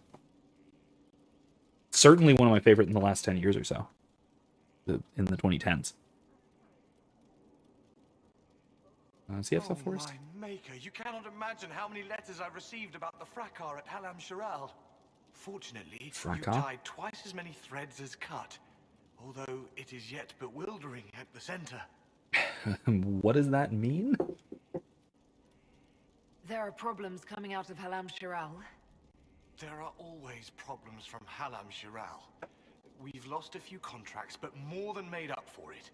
Although, if a few commendations were given, it might retie some severed threads. Okay. I couldn't suggest how. That is better decided at your war table, and I'm not going near that thing. Sure. I can do that. As you were. We are here for you, Inquisitor. Alright, I'll go do that. Let's talk to Cullen in the meantime, because as I said, I want to get to doing that more often. My biggest, honestly, I would think that my biggest criticism of The Witcher, the show overall, is a lack of aesthetic differentiation between different peoples and locations. I will say, Nilfgaardians, both in Season 1 and in Season 2, their armor and weapons are very distinctive. But in Season 1 they look awful, and in Season 2 they look generic. So, it's that scrotum armor stuff. It's bad. Can't recall who. What's going on here? Inquisitor, if you're looking for the commander, he's gone to speak with Seeker Pentagast. Interesting. Okay. Let's go see what that is. What that's about, huh?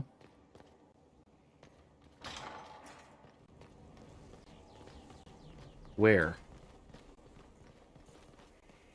I'm guessing where she hangs out, over here? It says, I'm liking it so far. It's lighthearted, so it's a nice time watching. Okay. Might have to check it out then. Let's see. Let's see what's going on here. Oh, nothing good. Nothing good. Given it. Why would you expect it to change? I expect you to keep your word. It's relentless. I can't... You give yourself too little credit. If I'm unable to fulfill what vows I kept, then nothing good has come of this. Would you rather save face than admit...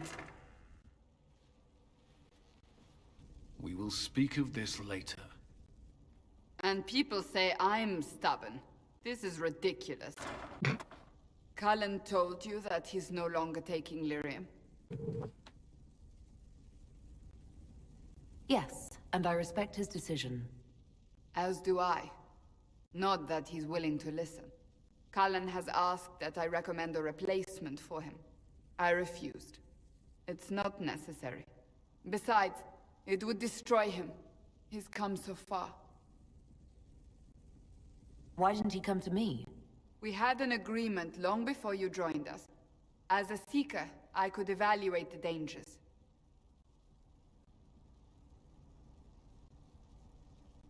Is there anything we can do to change his mind? If anyone could, it's you. Mages have made their suffering known, but Templars never have. They are bound to the Order, mind and soul, with someone always holding their lyrium leash. Cullen has a chance to break that leash, to prove to himself, and anyone who would follow suit, that it's possible. He can do this.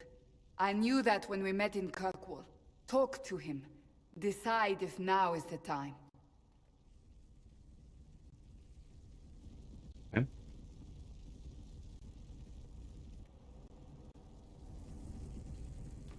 Let's go for it.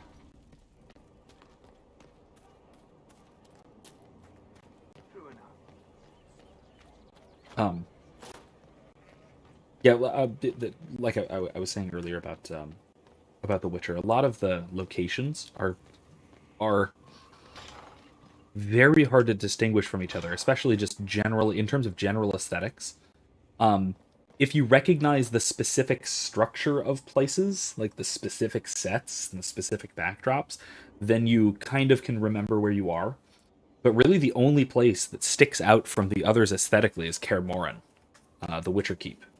That you don't even go to. You don't even see it in the first season. And when you do in the second season, it's partially destroyed, and it's snowy. So it's obvious that that's where we are. Everything else is very, very samey, which is disappointing. It's very disappointing. Because that's one thing about the games, where the areas, the different areas and places that you go to are all so unbelievably distinct from one another. Both architecturally, in terms of fashion, like the way people dress, whether that's in armor or in clothing. So many of the different areas are very distinct. And I've only played The Witcher 3. I haven't played 1 or 2.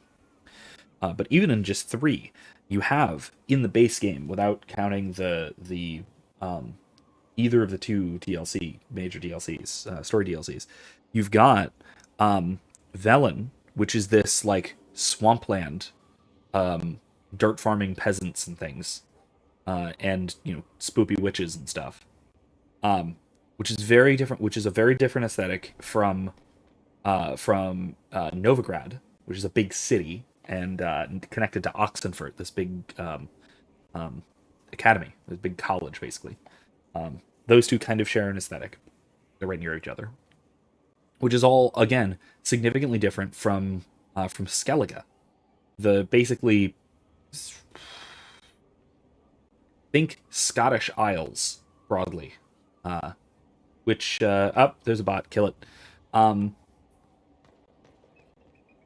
All the aesthetics are so radically different, and then you get the Ulferi from the Hearts of Stone DLC, which are great. I love their look. They're really cool. They're very Near Eastern. Not Near Eastern. That's not right. Eastern European, more like. They're Balkan. They're sort of Balkan. They wield sabers and flamberges and things like that.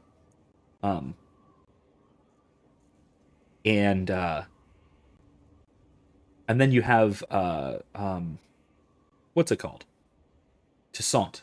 That's it. Toussaint, which is basically their version of France, which is gorgeous, incredibly medieval aesthetic. Like I was talking about the armor thing earlier in reference to Gaspard. The armor in The Witcher is so incredibly medieval in its aesthetics. It is all brightly colored. It's usually covered with surcoats. It has that broad chest, narrow waist look that you would expect from proper medieval armor. It's fantastic. That said, like Luigi is saying here, the scenery in this game is so good. The environmental environmental design in the scenery here is just spectacular. And Skyhold is a really well designed, very large keep with an unbelievably good location. Look at this. Oh, I can't. Oh, valley is filling. The growing force of men and women is a difficult blessing. The more who arrive, the more we must draft to supply us, and we shall. The Inquisition will have an army to match the potential of its leader, Ser Draman, assistant to Ser Morris, quartermaster.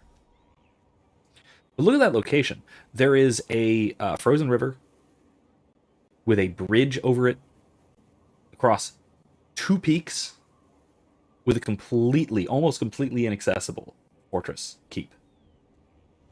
It doesn't need the kinds of battlements and defenses it has. It's basically simply defensible by its location alone, almost. Like Helm's Deep on steroids.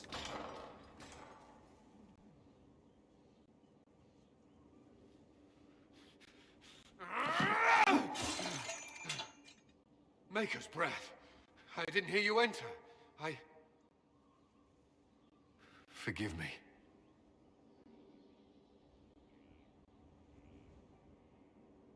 So long as you weren't aiming at me, I'm sure the box had it coming. I swear, I didn't know you were...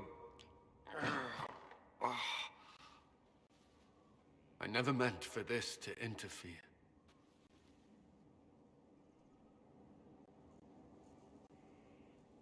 I believe you. But whatever good it does, promises me nothing if I cannot keep them. You asked what happened to Ferelden's Circle. It was taken over by abominations. The Templars, my friends, were slaughtered.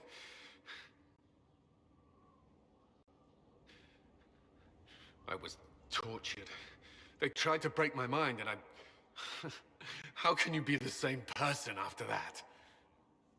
Still, I wanted to serve. They sent me to Kirkwall.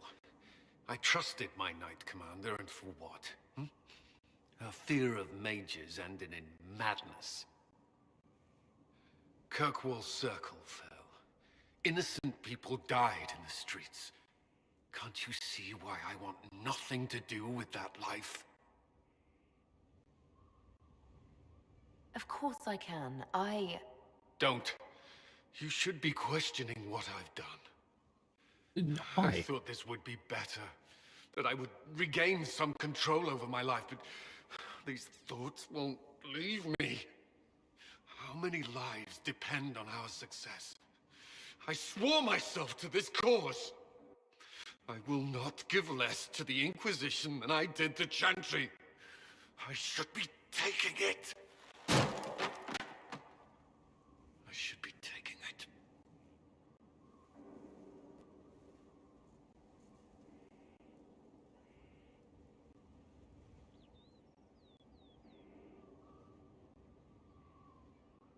Oh no, Kylie. The dude's comment got deleted because he's a bot. It's a bot spamming links. Don't click those.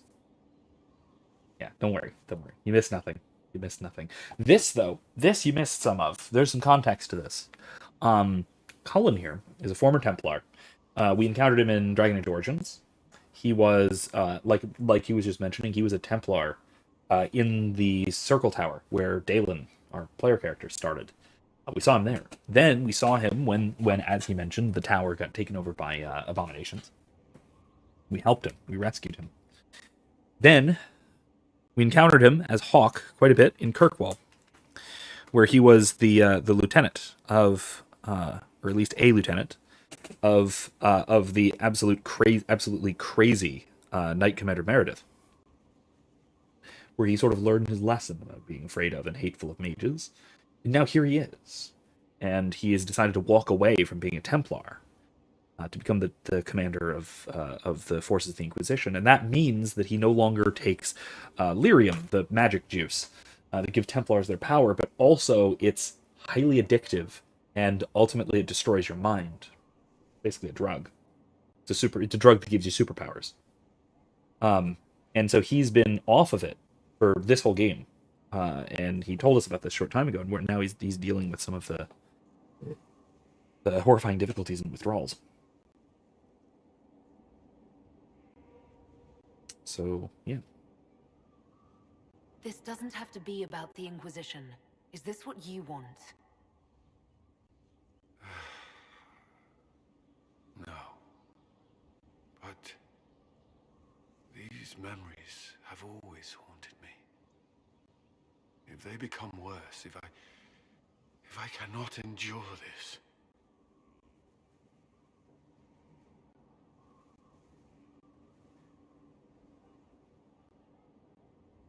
You can. All right.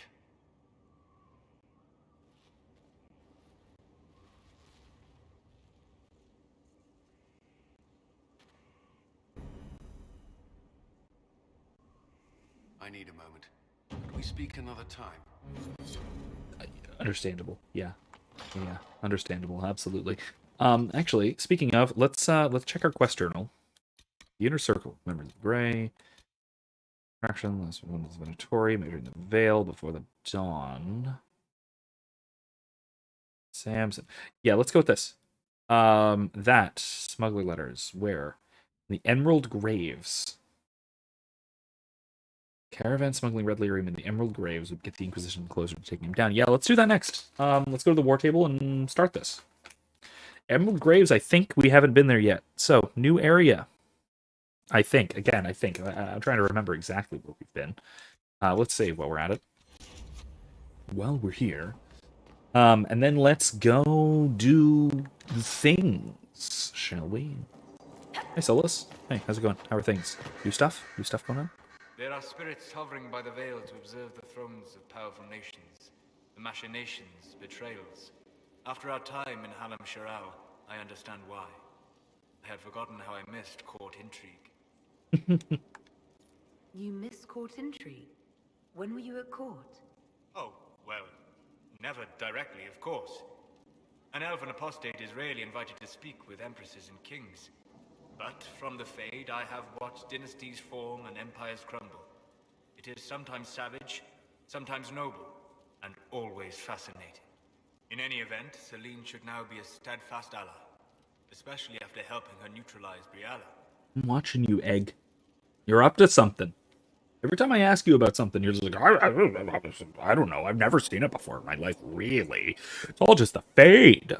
I'm definitely not hiding deep, dark secrets or nothing.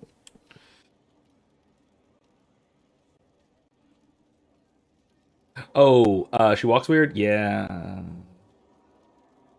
That's actually one thing about the graphics and character modeling in this game that isn't so great.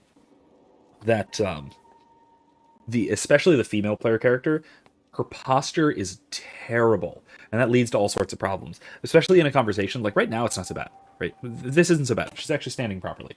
But a lot of the times, especially if it's in a cutscene, her posture goes from like this to like that, and it gets really weird, and so her movement gets all C-3PO like, and it's very strange. It's very, very strange.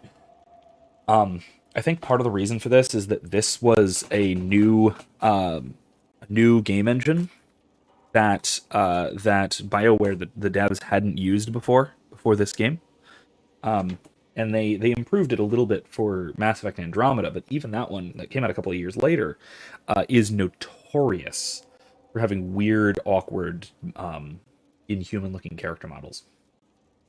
So, and character animations especially. So, it's not perfect still, even after some a little bit of improvements. This engine, Frostbite, was originally designed for racing games and first-person shooters. It was never designed for third-person stuff like this at all. And so the fact that BioWare was able to even get this to work is almost a miracle. This was EA, the sort of overarching umbrella company. Not literally the umbrella company, but close enough. That was kind of meddling with their studios like EA, like BioWare, because they wanted all of their studios, all the studios they owned, to be using the same game engine so they could collaborate on stuff. And it's helped some things, but at the same time, it also has led to some problems using the Frostbite engine for games and things that it was not designed for, like this. Am I sensing concern over how we dealt with Briala? No. Why would I disapprove of... Oh, because we're both elves. I'm sorry, I was confused. I do not consider myself to have much in common with the elves. Your people have lost so much of their history and culture. To not even think of yourself that way. I think of myself as me. That's all I've ever needed. I can joined the respect that. Inquisition to save the world. Regardless of who my people are, this was the best way to help them. As for the elves of Orlais, I mean, it's kind of a lie, Brianna did I what think. She could. She was an admirable woman, even if her gambit failed. I think that's a bit of a lie, but I also think that that's an admirable view, a very admirable view. Thinking of yourself as yourself before you are a member of a group. Taking one's own individual identity before one's group identity. I think it's great.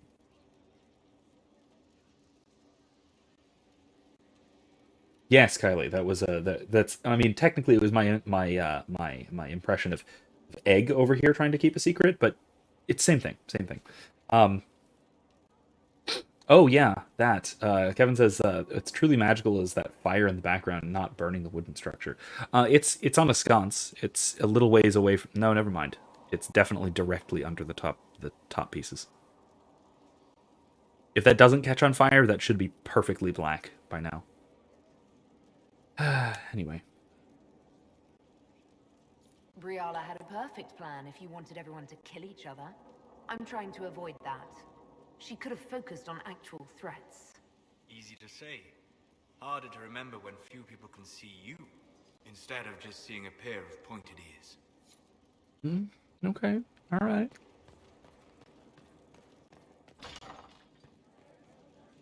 Hey, Varric. How you doing?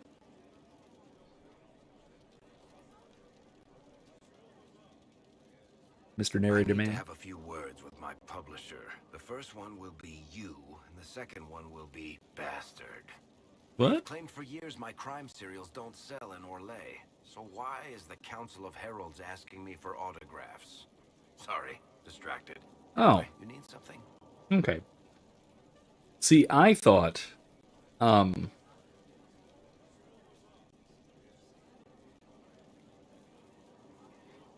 Ooh, good question. Eric asked, D&D context. If I had unlimited concentration slots, would you put up all your buff spells or save them for offense?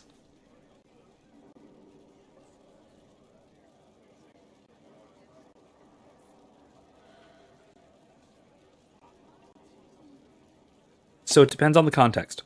Am I getting to prepare spells? Am I getting to choose which spells to prepare with this in mind? Or am I preparing spells normally and then suddenly this gets sprung upon me? That makes a big difference.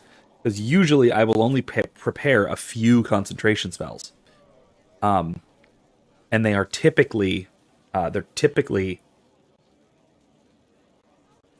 Spirit Guardians. And a bunch of buffing spells. Mage just have to ask you after stream because I'm trying to determine what Jazz would cast on Stricon for you guys.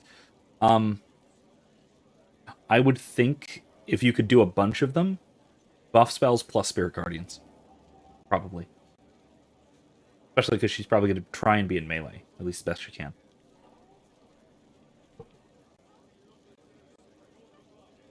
Can I ask you something, Varric? You want to talk about me? I'm flattered. Also inclined toward extravagant lies.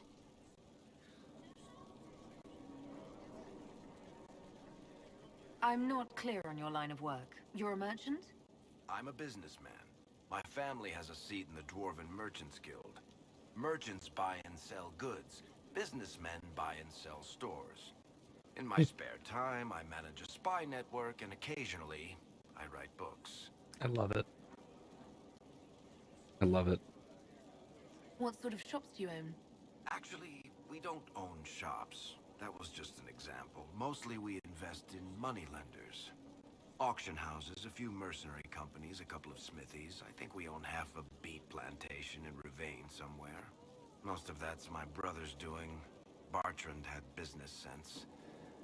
Not much tact, but loads of business sense. If you've run a spy network, why is Leliana our spy master? To be honest with you, she's just a better spy master. The truly great ones can keep their distance. They don't get attached to their people.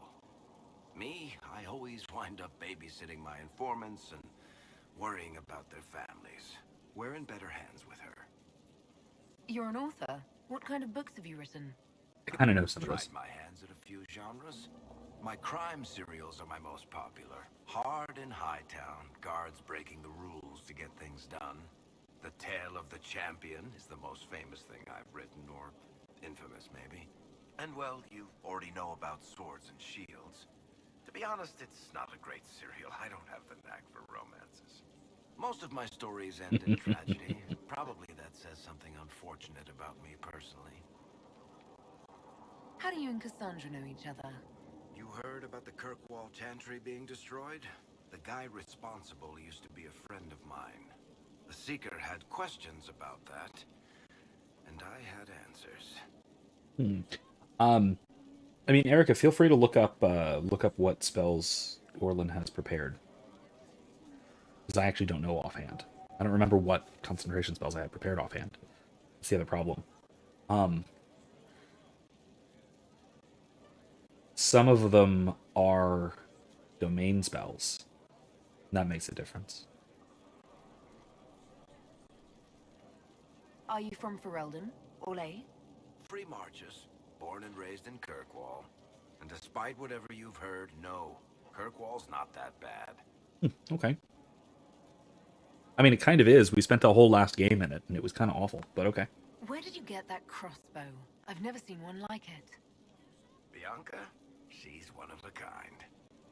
Funny story. I bought a salvage ship and found her locked in a dragon bone reinforced chest in the hold. I broke 3 dozen lockpicks and blunted 9 saws opening that trunk, but it was worth it. I'm gonna have to assume that's true. I have nothing to indicate otherwise, other than his tone. Who is she named for? I can't tell you. What? Don't worry, we'll meet her eventually. Don't worry. And the reason for that is? Complicated. There was a girl, and I made a promise. Bianca is the only story I don't tell. Sorry. Alright. Thanks, Varric. No problem. I probably would. So if I can concentrate on a bunch of spells, I would definitely have, what's it called? Holy Weapon, whatever that 5th level spell is. That's my 5th level spell slot. I'd use my 4th for Aura of Purity. I'd use, do I have a 3rd left for Spirit Guardians? If I do, I'd use that. Whatever for Spirit Guardians. I don't know if I have any spells that are lower level. Currently. So, there you go. Inquisitor. Alright, let's sit in judgment really quick of who, I don't know. We'll find out who. I don't remember. But let's see. First, this Oh yeah, one of the other my of those. idea. I don't know. It is an issue born of titles and heir apparency and... Oh no. It's this. Halamshiral is having difficulty freeing trade routes formerly controlled by Duchess Florian. Had she been tried, her assets would be forfeit and considerable bureaucracy avoided.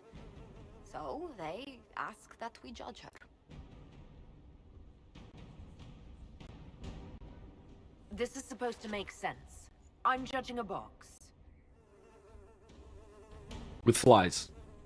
That was the time allotted for rebuttal. Her crimes negated any claim to... Forgive me, there is an odor.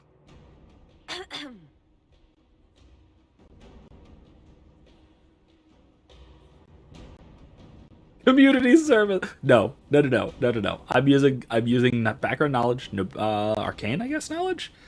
Let's go for that. Yeah, let's go. Strangely enough, something similar happened to an uncle of Emperor Or history Leandra knowledge, II. yes. His trade routes were returned to the reigning monarch. Why don't we just follow suit? A wise choice. Thank you for making it swiftly. Why did this happen? That was ridiculous. But okay, that was interesting.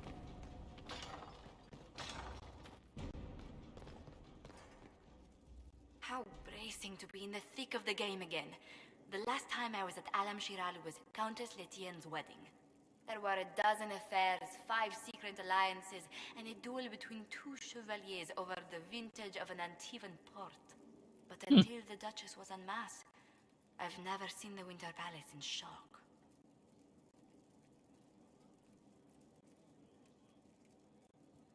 No one can say the evening wasn't memorable. They've already begun composing songs about it in Val Royale, no doubt. The game's become increasingly insular in the past few years. Corypheus skillfully took advantage. It's disturbing so few people in the Orlesian court were aware of the Duchess's machinations. You'd think the game's greatest players would spot a murderer in their midst. As I said, insularity. Familiar rivals become the only ones worth sparring with. But let's not lose sight of victory. Your actions at the ball have secured us allies and favors alike. Playing the game was thrilling. We did just make history. Indeed. Tales of this affair have begun circulating in Val Royale. Although I do wish Varric would show a bit more restraint in his accounts of the evening. Oh, Varric. Alright, let's see.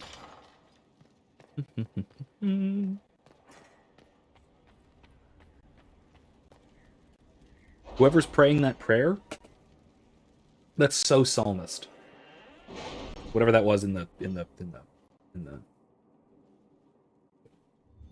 I'd call them subtitles, but they're up. Super titles, I guess.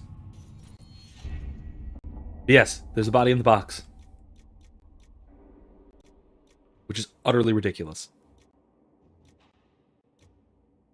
Extra herbs. Trainee herbalists. I don't really want any of these.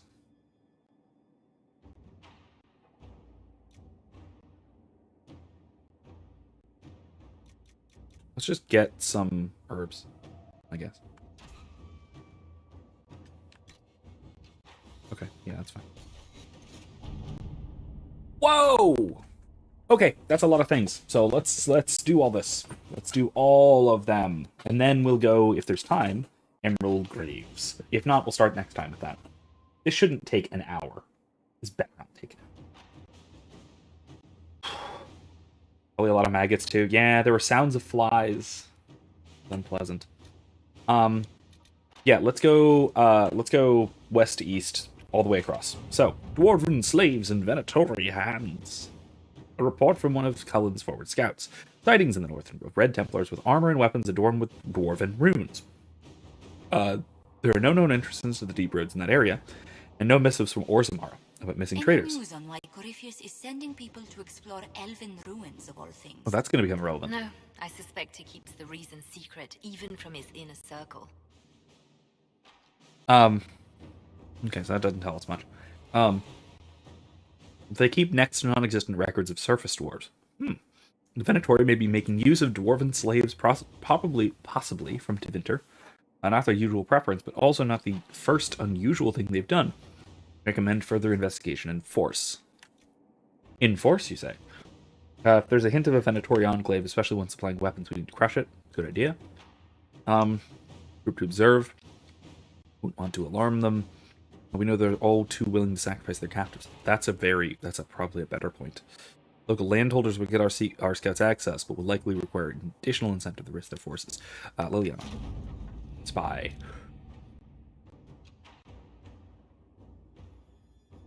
Is nonsensical given accepted historical record. Located Venatori enclave. Fires on approach. Assume they torched their camp while retreating. Not the case. Camp already destroyed. Venatori dead. Dwarven tools found, but no dwarves alive or dead. When Deepstalker corpses have found, signs of blight corruption. Best guess, Venatori surprised by forces emerging from camp. Camp well. Assume they left the same way. Well collapsed, no passage possible. Enclave scoured for resources for return to Skyhold. On return to his Inquisition camp, message found next to newly opened sinkhole. We always come for our own. What about you, Inquisition? Binthus Warhelm. Kal Sharok. Kal Sharok? This shouldn't... Erica says, this shouldn't take an hour. 3 hours later. Yeah, that's possible. Kal Sharok is apparently the long-lost Dwarven Tig over here on the other side of Orlais somewhere. That was long since rumored utterly destroyed hundreds of years ago. Interesting. Very interesting. A hole in the Surfacer's precious sky, not our concern. But the thing that did it, if this Magister shit really brought the Blight and the Darkspawn, we're no friend of that. Follow these instructions and you'll catch your enemy sleeping. Tell your soldiers not to leave the main tunnel. That's your only warning. Binthus Warhelm, Kalsharok. The letter ends with a map of a cave system and the number of troops that can pass. Do as they say, no more no less. They can have their secrecy, but we don't know the threat on the other side of the passages, and double that to even a threat of Venatori.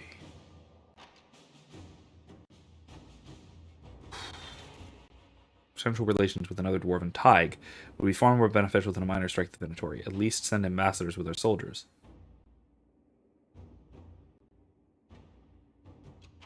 No, let's stick with their terms. That would be a better that would be much more ambassadorial, would be to not piss them off. So yeah, let's do that.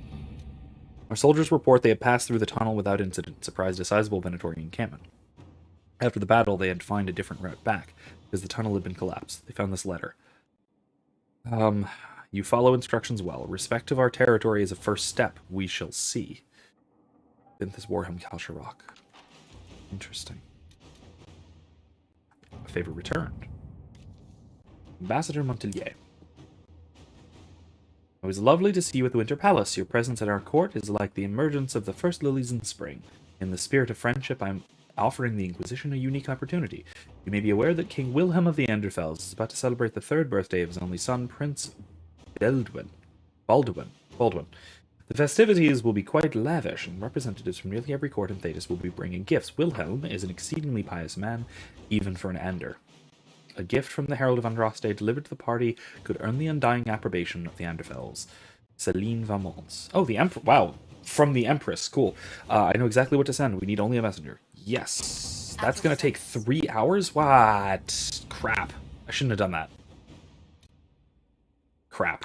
Alright, well, fine. Means we just can't use Josephine for 3 hours.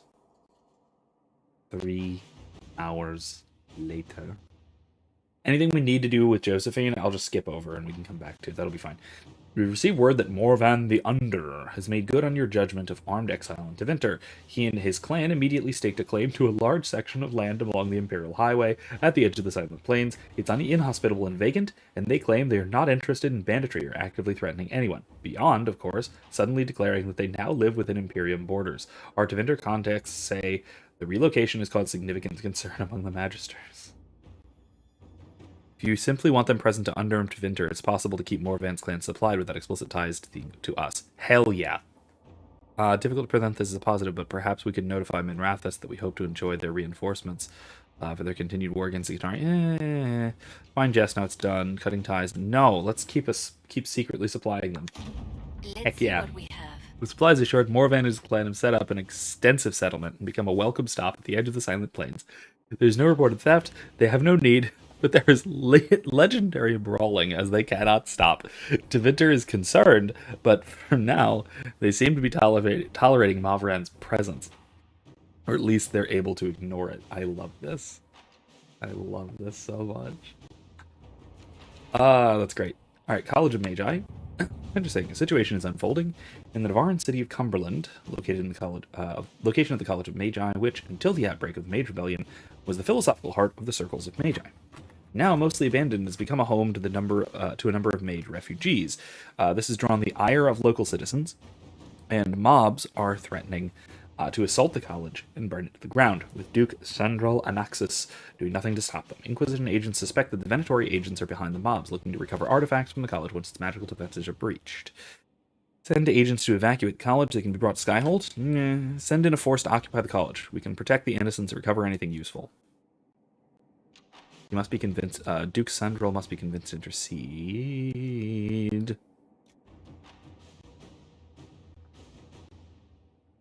Yeah, Colin, occupy and recover. Occupation and recovery.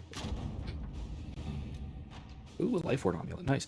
The presence of Inquisition forces in the College of Magi provoked an angry response from Duke Sandral. Well, heck off, loser. I'm told this led to a standoff where the Duke's forces threatened to attack, and it was our agent at the college who talked the man down. Corbin displayed a level head and sound judgment, both things I would normally never ascribe to a dwarven warrior. The mobs backed off, and Corbin sent us the artifacts he believes the Venatori may have been after. Sweet. aid those impacted by civil war. The Imperial Army will aid the Inquisition's forces against Corypheus, but they must also address lingering issues at home. Weaknesses in the Vale, no doubt heightened due to rifts, have resulted in demons on the road between Valforet and Montismar. This would demand a call to action at the best of times. Unfortunately, the increased number of travelers on the roads, merchants attempting to restore trade, and displaced civilians returning home after the war has made the situation worse. The head of the Imperial Army has requested assistance from the Inquisition in subduing this threat. My agents can scout the roads. Merchants often travel with armed escorts, but civilians require safe shelter. Petition the Chantry. No, just, like, go out and join venture. Just go march on out. Go, Colin, go. Chevalier Seal, it was an honor to fight alongside the soldiers of the Inquisition. The demons stood little chance. You ran an impressive army, Commander. Thing seals an alliance like the bonds formed in battle. Maybe find similar victories together in the future. Chevalier Doucet. Nice. Commander. I understand your soldiers intend to pursue a party of Red Templars into the woods surrounding Valforet. We have not forgotten your assistance against the demons. Are we not sworn to aid your fight against Corypheus? Let us take up arms and cast these Templars out. Chevalier Doucet. Our resources alone would only have allowed for small sweeps of the area. With the Imperial Army's assistance, we may entirely rout Red Templars from the region. Do it! Commander, a fine victory. May our enemies feel its sting. Chevalier Doucet. Alright, alliances. Many of the nobility of the Orlesian capital have settled their secondary differences and are rallying behind two families. The de Rosiers are old money, well respected but viewed as traditional and stubborn. The Thibaults rose with a popular merchant consortium and are considered new money and progressive. While the intent of both families was to rival us politically, if we declare for one of them, we may manipulate events in our favor. Lord Pierren de Rosier, that's it, has not asked for our allegiance, but may respect our rising might. Lady Velise Thibault speaks for her investors and is interested in forward-thinking alliances. Certainly we have the forces. A simple demonstration to make for the de Rosiers. And draw a number of agreements that tie us to little beyond ceremony. It will gain the initial interest of the Thibaults. Thibaults? Thibaults. I think it's Thibaults, isn't it? If we're using French pronunciation, it's Thibaults, isn't it?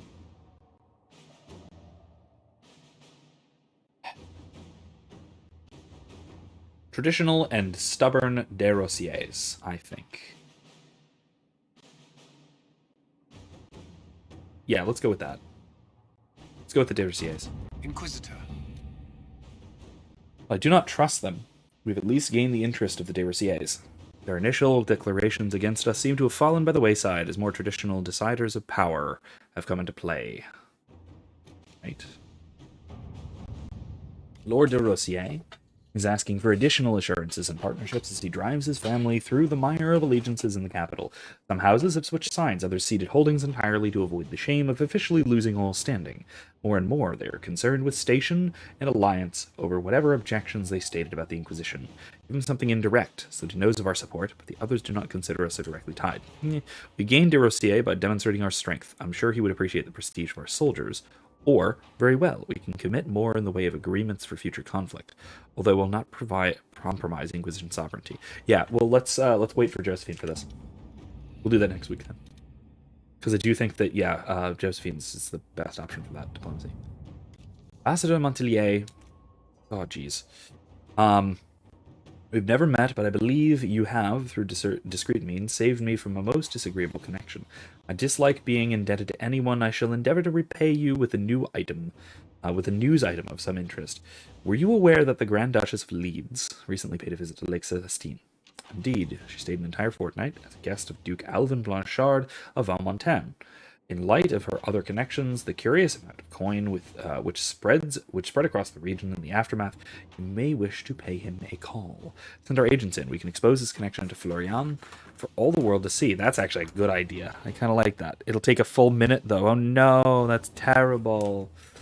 If Duke Blanchard was conspiring with Florian, the Imperial Court would like to know. Yeah, just expose everyone. Only takes a minute. So that'll be enough time to read another one. Flutter in the wings, my Lady Inquisitor. As you know, the remaining clerics have sequestered themselves within the Grand Cathedral in hopes of electing our new divine. One would hope this could be done peacefully, but my sisters inform me that there have already been 2 mysterious deaths, product of an assassination. Assassin loose within the Grand Cathedral's halls. Kylie says goodnight.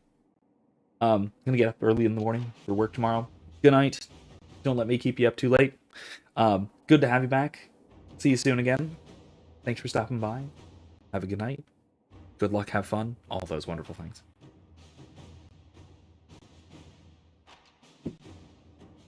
So the Chantry has failed to find this killer, so I turn to you for aid. Please help my sisters complete their thankless task in peace. The Inquisition is the only force in Orlais with the power to deal with this, and both myself and my sisters would be grateful. Revered Mother Giselle. Suggest sending my agents to the Grand Cathedral to root out the assassin, or bolster the Grand Cathedral with our forces enough to hunt down this madman. Let's wait for Liliana.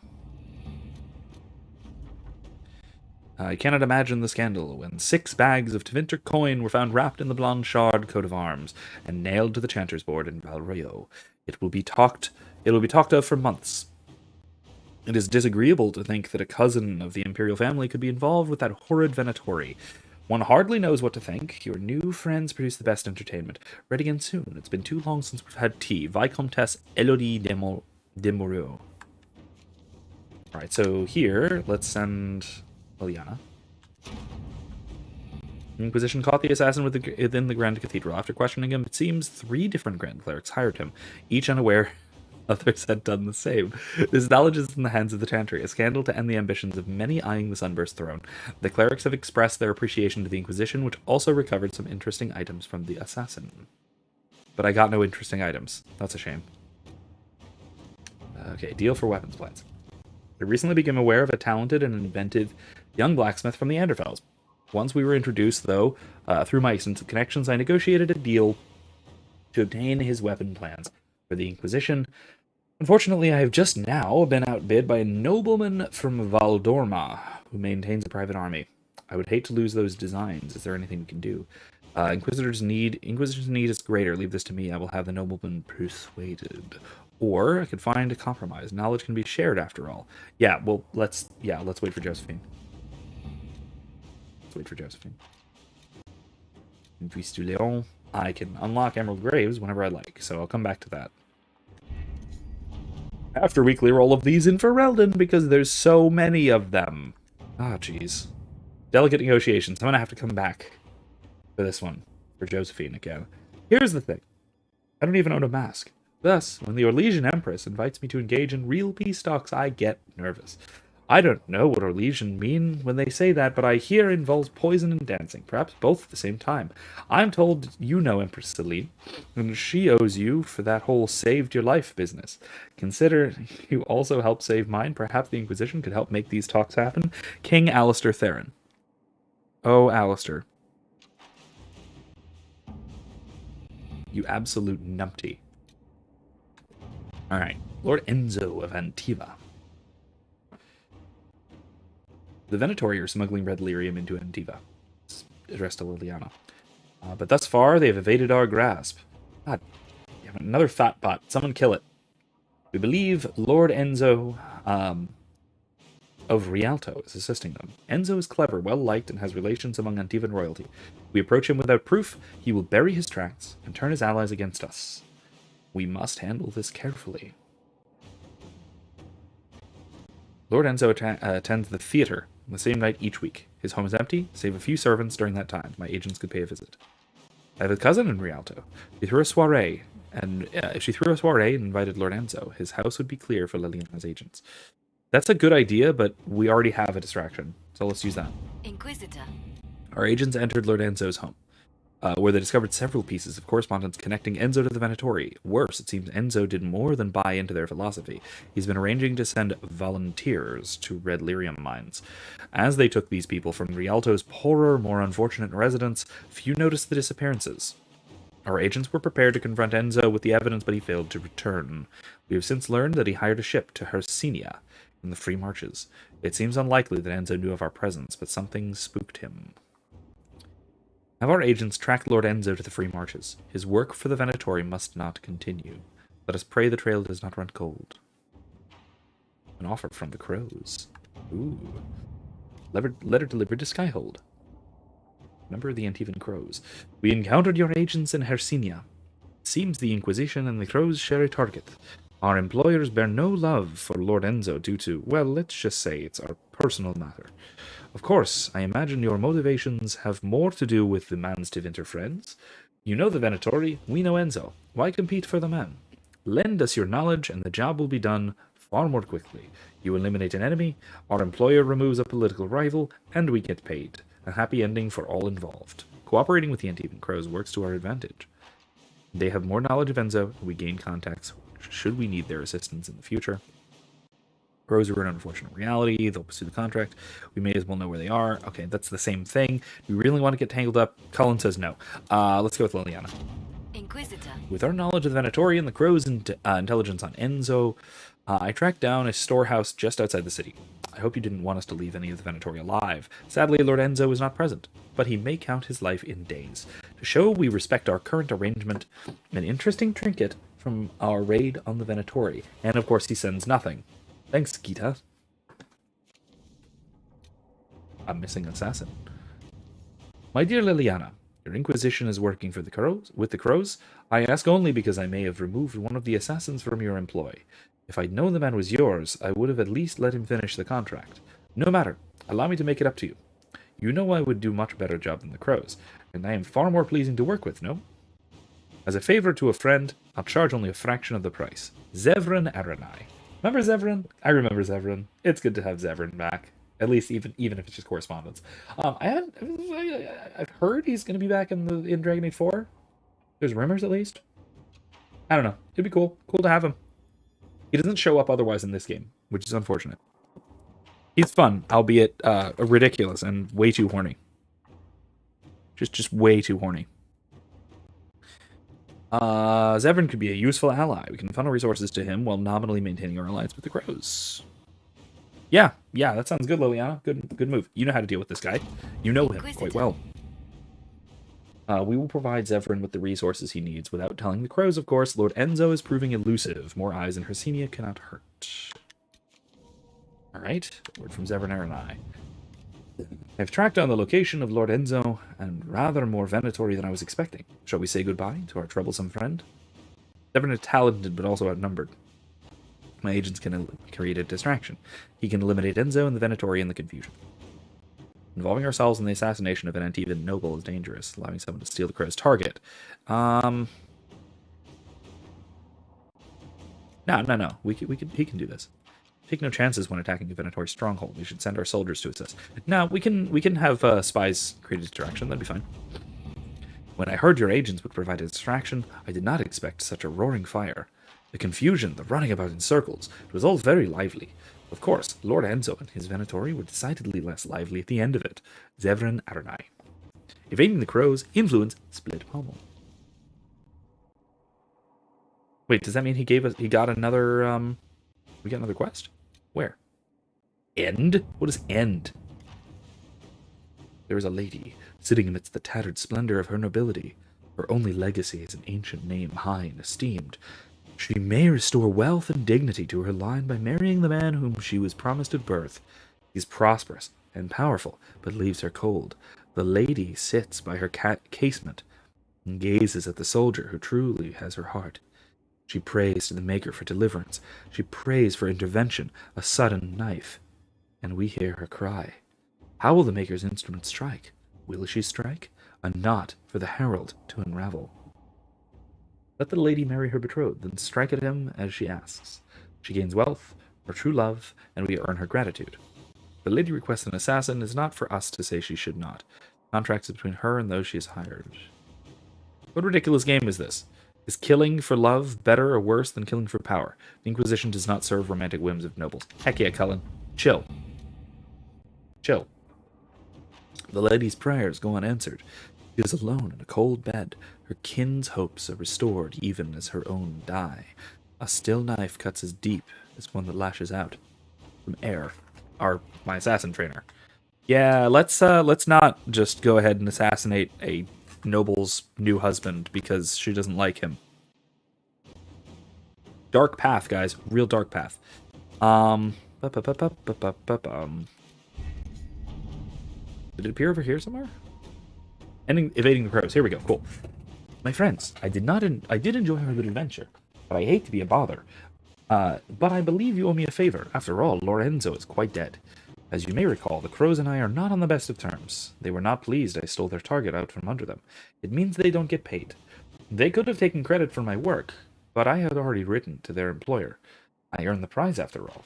The crows would like to speak to me, as you can imagine. They sent more than their number to Hersinia. It's time I left the free marches, Zevran. My agents can plant false leads. Zevran was helpful. Could send soldiers to sweep Hersinia for any remaining Vedatori. If Zevran left with our men, it may go unnoticed. Ambassador's trip to Denerim. Arrange for Zevran to be in her party. Let's just plant false leads. That'll be fine. Deal with the crows all sneaky like. That sounds good. Liliana, it's been a pleasure. Zevran. Ooh, superb amulet of evasion. That's probably going to be something new for Sable. Oh wait, hold on. What was this? The new thing? Deal for the weapons. No, we need that for. We need both of those. We need Josephine for both of those. Another coin. Preparations for Redcliffe. Letter has arrived, stamped with the seal of Redcliffe. As the Inquisition has assumed responsibility for the Mage Rebellion, the Arling of Redcliffe holds you accountable for the losses suffered by our people, while providing hospitality to your mage allies. A freehold in Rainsford was burned to the ground when a mage inside lost control of his abilities. 2 farms outside the Redcliffe village suffered crop loss and structural damage due to frost spells. 5 people in Redcliffe village were injured by lightning spells cast by panicked children. Oh, cast by panicked children. That's disturbing. I trust this matter can be concluded without the involvement of the Crown. We could send people to make repairs that might satisfy the Arl, or I can arrange to pay reparations. It will require a loan, but we can manage it. Now, let's send Cullen, but this is going to take an hour. You can't see the time down here, but this is going to take an hour. And I don't like that, so we'll come back to it. I'll put that, I'll start that, and then heck off. Leave Cullen to take care of it. Might as well just gather some coin. Yeah. Here, got some coin. Inquisitor. To mark that as red or whatever. Okay. Hard and Hightown, Trouble in Skyhold. Copies of Hard and Hightown and Hard and Hightown 3, The Repuncheoning. I hate it. Sit side by side on the table along with the note. Nightingale. Found several similarities in events in Varric's book, but all are slightly off. Dead magistrate was not in his home. Man found murdered in locked room was a compt, not a magistrate. Executors did not send warning note directly to Donnan. Obviously, object of plot is Sword of Harassian, not Penny Dreadful author. Close look at the rip-off book shows numerous grammatical and spelling errors that seemed random at first, but ciphers believe might contain coded information. Killer and author are clearly linked. Either the murder investigation or the code might lead us to a target. Someone got in and out of Skyhold without being seen. The cipher in the book might lead us to them. Follow the murder investigation. The book is just a work of fiction. Now let's follow this down the stupid rabbit hole. I love the stupid rabbit hole. Let's go for it. 2 points. Book is abysmal. The entire code-breaking department wants to ritually set it on fire. Okay, go ahead. I agree. The message is double encrypted. The message is in mistakes. Is in a Merchant's Guild cipher. We've not yet broken this guild's code, Scrivener. Ooh. The plot thickens. Darn it. This has to be Josephine, doesn't it? An unsent letter from Varric waits in the war room. Addressed to Jarek Dace, Denerim Merchant's Guild. Jarek, I need a key to the Merchant's Guild cipher from 1 month ago. And you still have payments left on the loan house Tethris gave you for your rescue mission to Angorak. So I think we can make a deal. I get the cipher, your debt disappears like financial magic. The Nightingale, since I know you'll open this and read it before it gets sent, don't bother to keep a copy. The guild changes their codes every month because dwarves are naturally paranoid. Varric. We'll do that. We'll go ahead and do that at some point.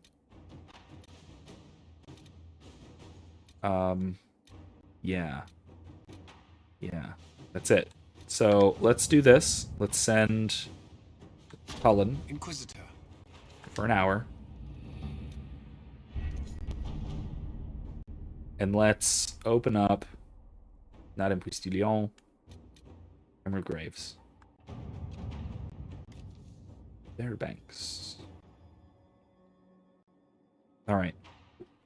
An emissary is to meet with Fairbanks along with hidden agents to watch him. It will cost... Let's do it. 8 power, but it's worth it. Let's do it. Lead Scout Harding made contact with Fairbanks and his men in Emerald Graves. Had a run-in with the rebel freemen of the Dales. They're as violent as we've been led to believe. As for Fairbanks, Harding was able to coax much from him. He will only share that he knows of with the Herald of Andraste, it seems. Fairbanks is holding his information close to his chest. I wonder if it might relate to something bigger than just the freemen of the Dales. If there is a chance at all, then we must learn all we can from him. Harding has set up an outpost in the Emerald Graves. Be careful, Inquisitor. The Forest of the Graves is treacherous and home to enemies, both new and ancient. Okay, let's do it. Yeah. Yeah. Yeah? Yeah. We have a half an hour. That's fine. We'll bring Blackwall. We'll bring Solus. And we'll bring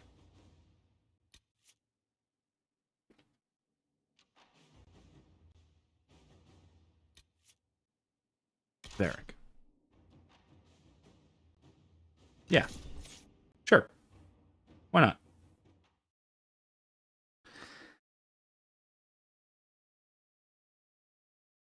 I don't exactly know what else I need to do here as far as like other companions go, but there we go.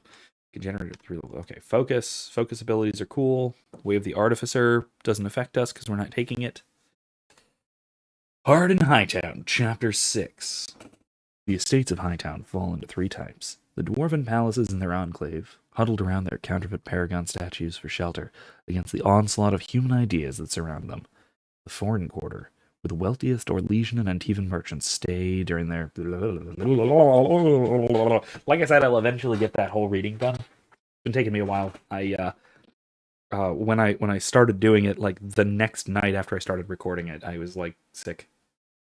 I forget if that was the food poisoning thing or the I threw out my back and just couldn't move thing. I think it was the I threw out my back and couldn't sit properly and lean into the microphone thing. Yeah, I'm in. Good to see you again, Inquisitor. Why am I wearing a Hope dress? You've got your comfortable boots on. I'm wearing a Scouts dress. Have seen a number of No, fade I don't rifts have all my over the forest. boots on. We've located this mysterious Fairbanks. He won't share his information with anyone but you. Okay. He and his men are camped out at Watcher's Reach on the path ahead. From what we can tell, they're refugees from the war. Peasants, mostly. Tell me everything you know about Fairbanks. We don't know much about him. He appeared after the Civil War started, helping people fleeing from the destruction. Fairbanks is likely not his real name. Okay. Do you know anything else about the region? They call this place the Emerald Graves. Legend says that a tree grows here for every elven knight of Halamshiral who perished in its defense. Makes you sad, doesn't it?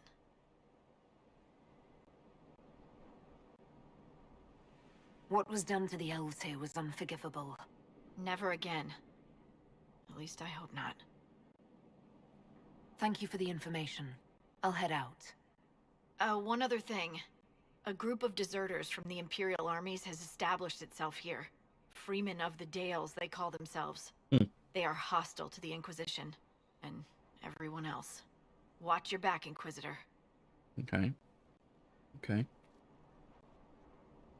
Investigate Elven ruins. I'm gonna change out of my dress. I don't know why I'm wearing a dress. Mask of the Empress. Mask of Valmont. Mask of the Grand Duchess. Jesus. Okay, I'm wearing my scout hat, which is crap. Let's go with the critical chance. That's not bad. Mask of Chalon. Better critical chance. Mask of the Grand Duchess. For the personal masks of Florian de Chalon. An exquisite piece from the finest blah blah blah blah blah. Cool. Mask of the Empress. Critical. Yeah, I'm gonna go with critical chance. Mask of the Grand Duchess. It doesn't show it, but fine, whatever. Assassin's operative armor. There we go. I'm wildly over encumbered, and I have the max amount of money. Woo! Okay. We gotta level up a couple of people. Everyone other than me. Not everyone, but some people other than me. Meteor Swarm. Firestorm. Whatever. It's Meteor Swarm. Basically Meteor Swarm. Do it, Solus. Meteor Swarm us. Okay, that's maxed out. Artificer.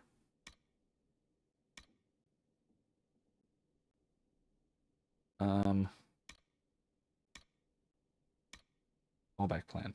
Yeah, I like fallback plan. It's a good one.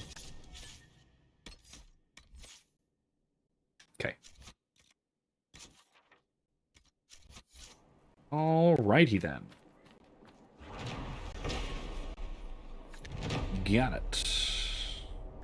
Quest up here. I assume it's just a requisition. Yeah, it's requisitions. This might interest you, sir. Yeah, I know. I'm trying to get over to you. There we go. What is it? This could help us. Okay, cool. We have all that, so we can do that. We can do that right now. What's this? Yeah. Giant lure. Some influence from it. Nice.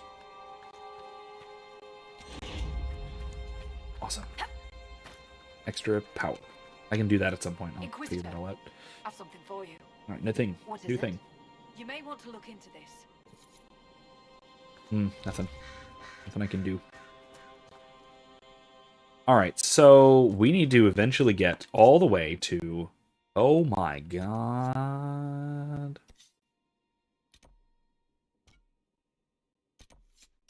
What's this? Watchers reach refugees. Let's not do that. That's a big deal. That's a main plot thing. Or an area plot thing. So let's go over to the rifts first. Crap. Oh, I said a marker. No, I don't want that to be my marker. No. Alright, well, I'll just... I can see it. It's on the map. I'll go over there. Do that first. Go check out the rift. Then we'll head north to that location over there. Logging stand. Then continue on northwards. Pretty. Andraste. I think that's statue of Andraste. Yeah, Andraste's light. We brought Andraste's light to the Dales. None can deny her truth. In time, all will open their hearts to the Maker. Amen. Candle for Tristan. 7 years ago, my son Tristan was traveling through the Emerald Grades when bandits set upon him, and he died in their hands. Since then, every year on the anniversary of his death, I light a candle for him at the Lion's Pavilion, near where they found him. Now a band of violent rebels has claimed the forest. They roam up and down the highways, killing as they go. No one will escort me to the pavilion for fear of encountering them. I pray a brave and kind soul will, if they find themselves at the pavilion, remember a mother's lament, and light a flame in memory of the fallen. Forgive me, my son, Dolores. Yeah, we will. We'll absolutely do that. Oh, there it is. There's the rift. You see it. Oh, wait, hold on. Hold on. I just realized that we need to sell some stuff. Is there a merchant I can sell to here? There's not, is there? Crap. Our pockets are full. Hopefully it'll be fine. Hopefully it'll be fine.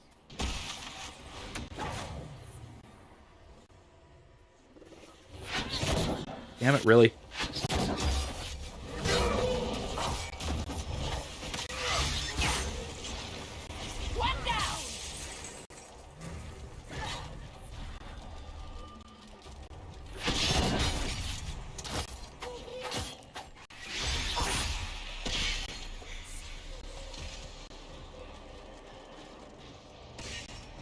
They can handle that.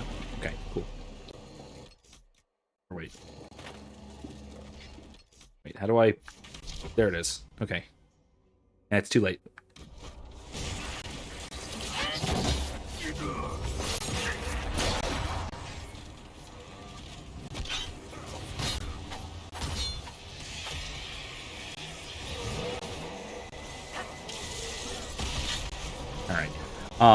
Yeah, it's I need to remember that when I have Solus with me, he can dispel magic to vamp demons before they show up.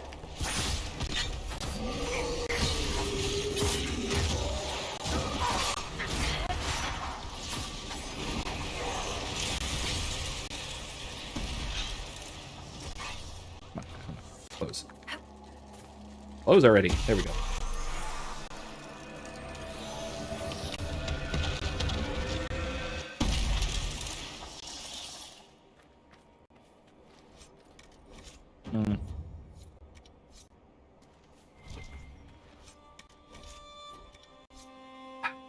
Is there anything I can just get rid of?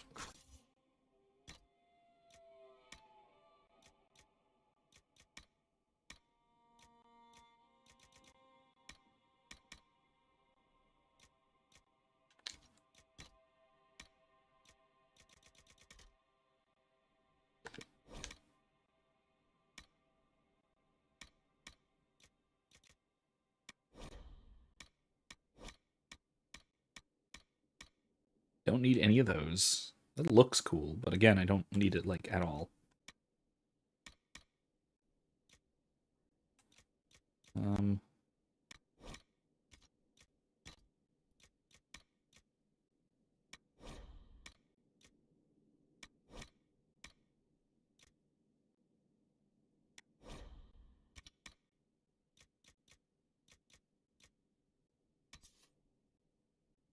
Vivienne. I don't have Vivienne with me. Crap.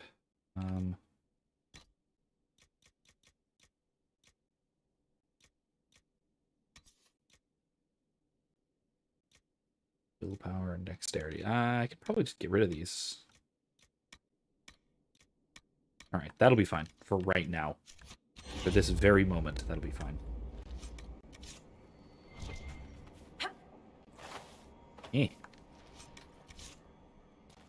Like I said, I actually don't need to keep any of this stuff to sell, because I have literally max money. Somehow. Selling stuff, I guess. I've sold a lot of stuff, and I've picked up a lot of coin. So I've maxed out money. That means, hey, next week, because I have maxed out money, next week we can also go and buy the mysterious box. The mysterious overpriced item.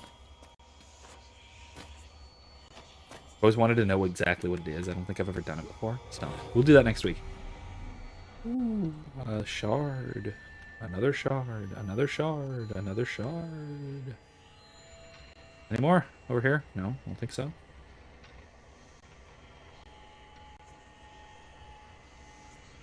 There's one. There's one. Right, there's one more somewhere. Haven't noticed yet. Come on now. Wait, nope, that's not it. It's already there. Oh, wait. There it is. Okay.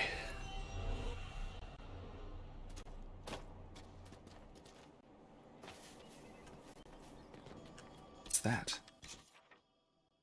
Oh, shards. Okay. Whew. Oh, boy. This is far. This is very far. 20 minutes. I got 20 minutes. All right, we can swoop back there, get to camp, and then from that camp, we will move on. We'll go back to, I'm going to go back to Skyhold for the night once we get there. How about that? I got stuff I've got to sell. A great deal of stuff I have to sell. What in the world is this? A little dead stuff. Anyway, like I said, I have a bunch of stuff I gotta sell off. Not that I actually need it. Need the money. I could just destroy a bunch of stuff because I have, like I said, max cash. So, but anyway, still get rid of it.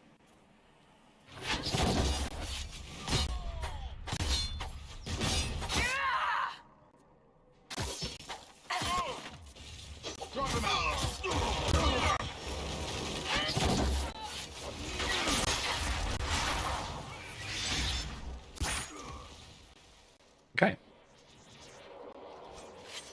I don't need that at all, but okay. Ring velvet. That I need. Materials I could use. Materials I need. That's good. Up fruit and stuff. Alright.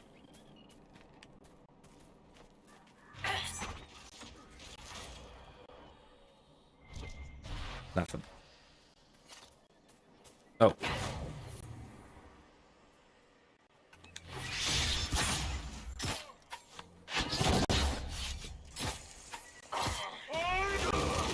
Kill that warrior!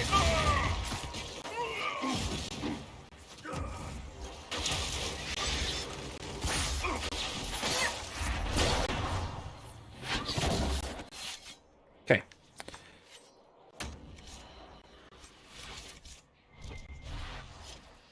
Okay, that way. There's a shard right here, so I might as well grab it while I'm going through.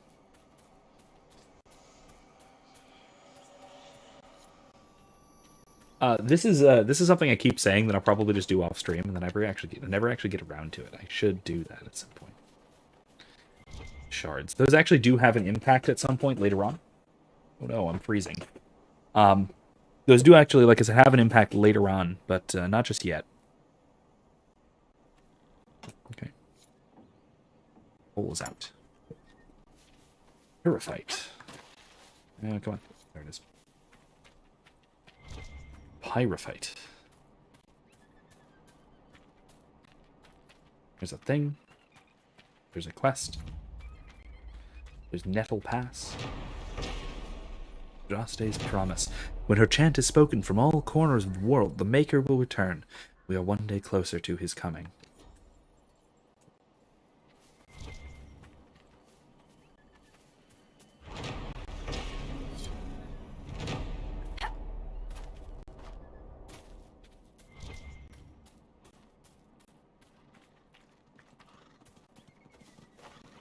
Okay. Need some pyrophyte. Wait, what? Who are we fighting? What are we fighting? I don't want to be fighting. I didn't plan on fighting anyone. Okay. That's interesting. Ooh, nice ambient music.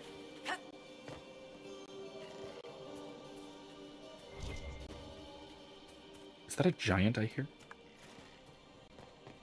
Not a good sound. I know there are giants around here. They are a really significant threat. Think Skyrim giants.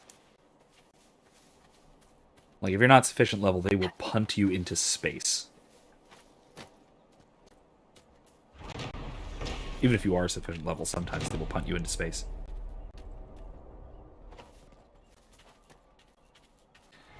I've never actually, like I said, I've never faced a giant as a rogue before, and therefore rogues need to be up in the middle of their faces, so that'll be a little bit difficult. But, yeah, who knows? Should be fine. Should be fine. It'll be fine. Alright, so let's see what we got here.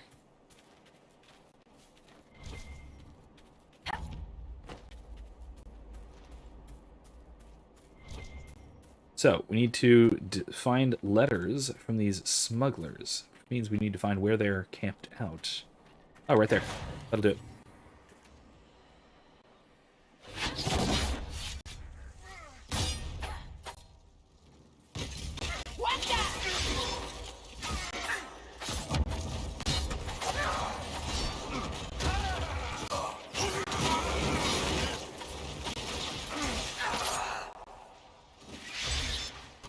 That was terrible. Oops.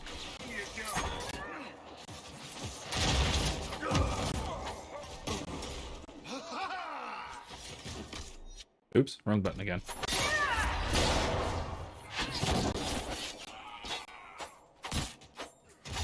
Okay, got him. I don't know why I keep hitting left bumper instead of left under trigger, which is left trigger, or left, right clicky. Right clicky. It's the equivalent of, I don't know. I map things weird. Just go with it. Makes sense in my head.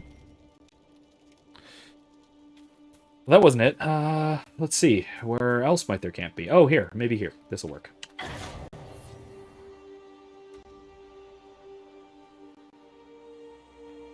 Howdy, howdy, howdy, howdy, howdy.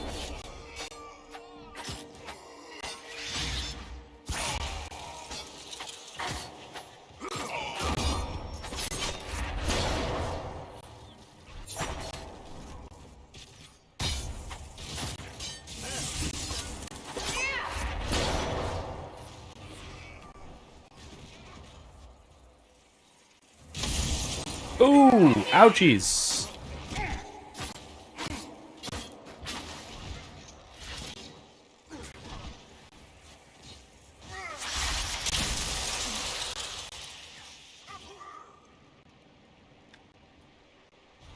Okay. I passed through the Emerald Graves once, 10 years ago. Nothing's changed in that time. Oh, nothing? Oh, okay. That's a little odd, but... Okay, cool. There it is. Oh, a letter home. No. News about the war. Yeah. Never mind. Letter from a dead person. Not what I thought it was. Yeah, but yeah, I got one-shotted, apparently. From, frost rune on the ground. That's cool. Cool. This is definitely not where I'm going at all. Not at all. That's not where I want to go. No, no, no, no, no, no, no, no, sir. I want to go over there. Oh, hello. Goodbye. Okay, listen. I'm working on it, okay? I can do this. I can do this. Gotta saunter. No running. Just gotta saunter. Move, crow. Literal crow.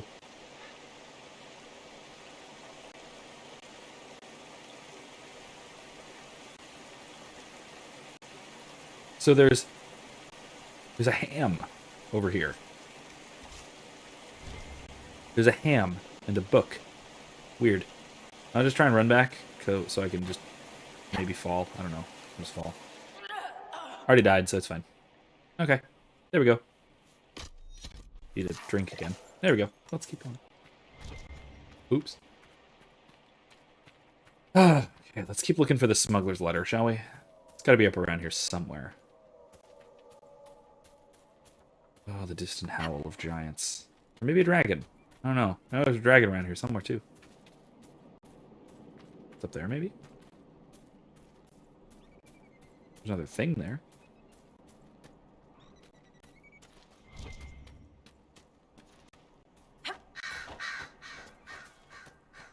What a statue. Elves were guilty of the greatest sin of turning from the Maker, but we will show them mercy, for that is what Andraste teaches. I mean, yes, that would be fantastic. That'd be very good if that were done, if that were in fact the case. I think it's another example of not actually a problem in doctrine, but it's a problem in sort of execution of doctrine. Come on, just let me stab you.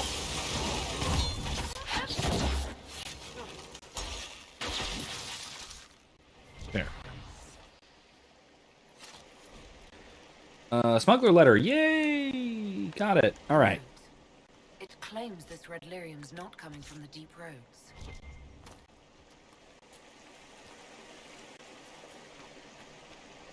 What is over there?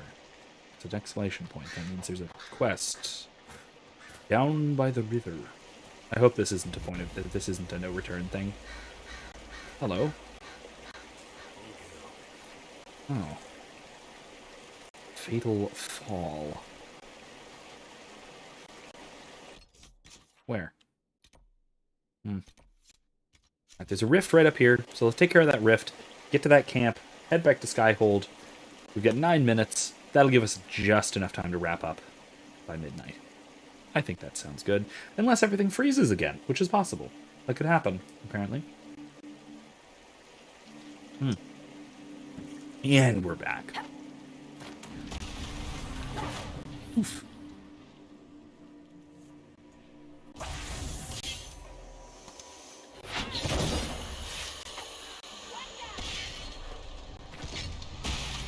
Disrupt this thing. Hope nobody zaps me.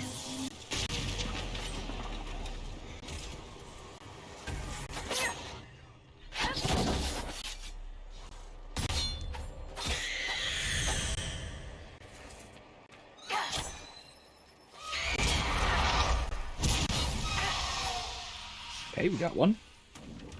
Oh. Oops. Wrong thing again. I keep forgetting what button it is.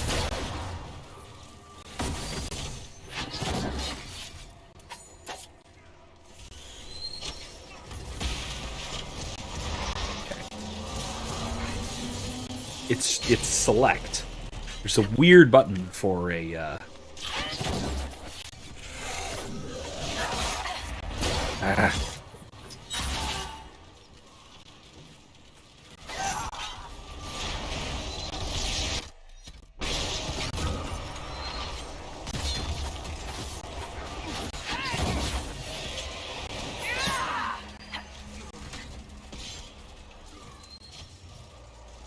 Oops. Wait, what was that? No, just kidding.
Jesus. Okay, let's disrupt again. Let's hurt him a little more this way.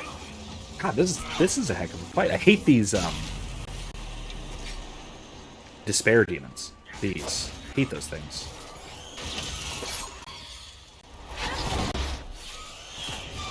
There we go. Okay. Okay, there we go. God. I hate those stupid things. Alright. Whew.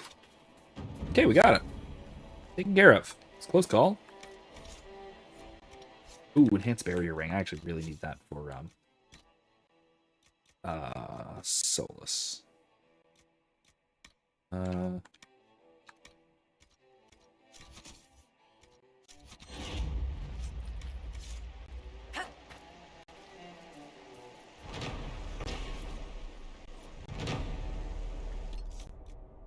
And then here. Oof.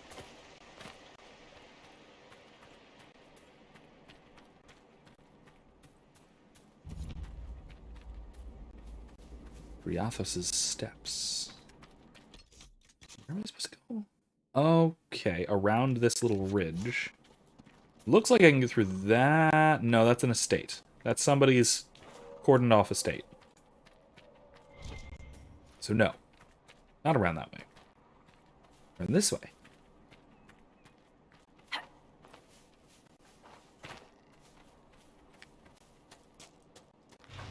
Nope, missed. All right, don't worry about it. Don't worry about it, guys. But yeah, I realize also as well. Yes, I made this. I did this in the last sort of half hour of this this stream. And it wound up just being kind of wandering around the pretty wilderness. I didn't wind up doing a whole heck of a lot as far as quests go, or even as far as commentary goes.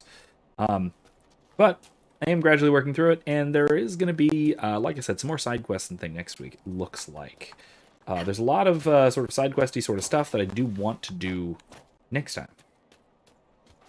So some of that is going to be what I do.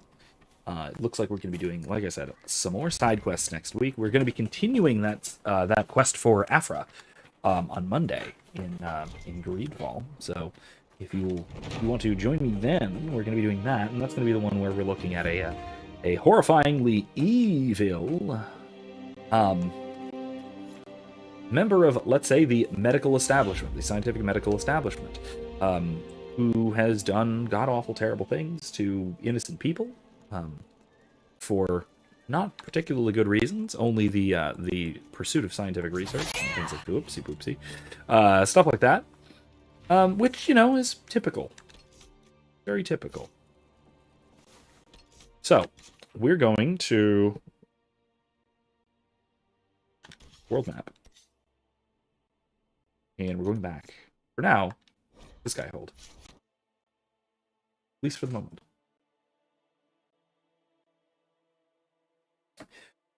And this is going to give me a nice place for us to wrap up for the night, as I said.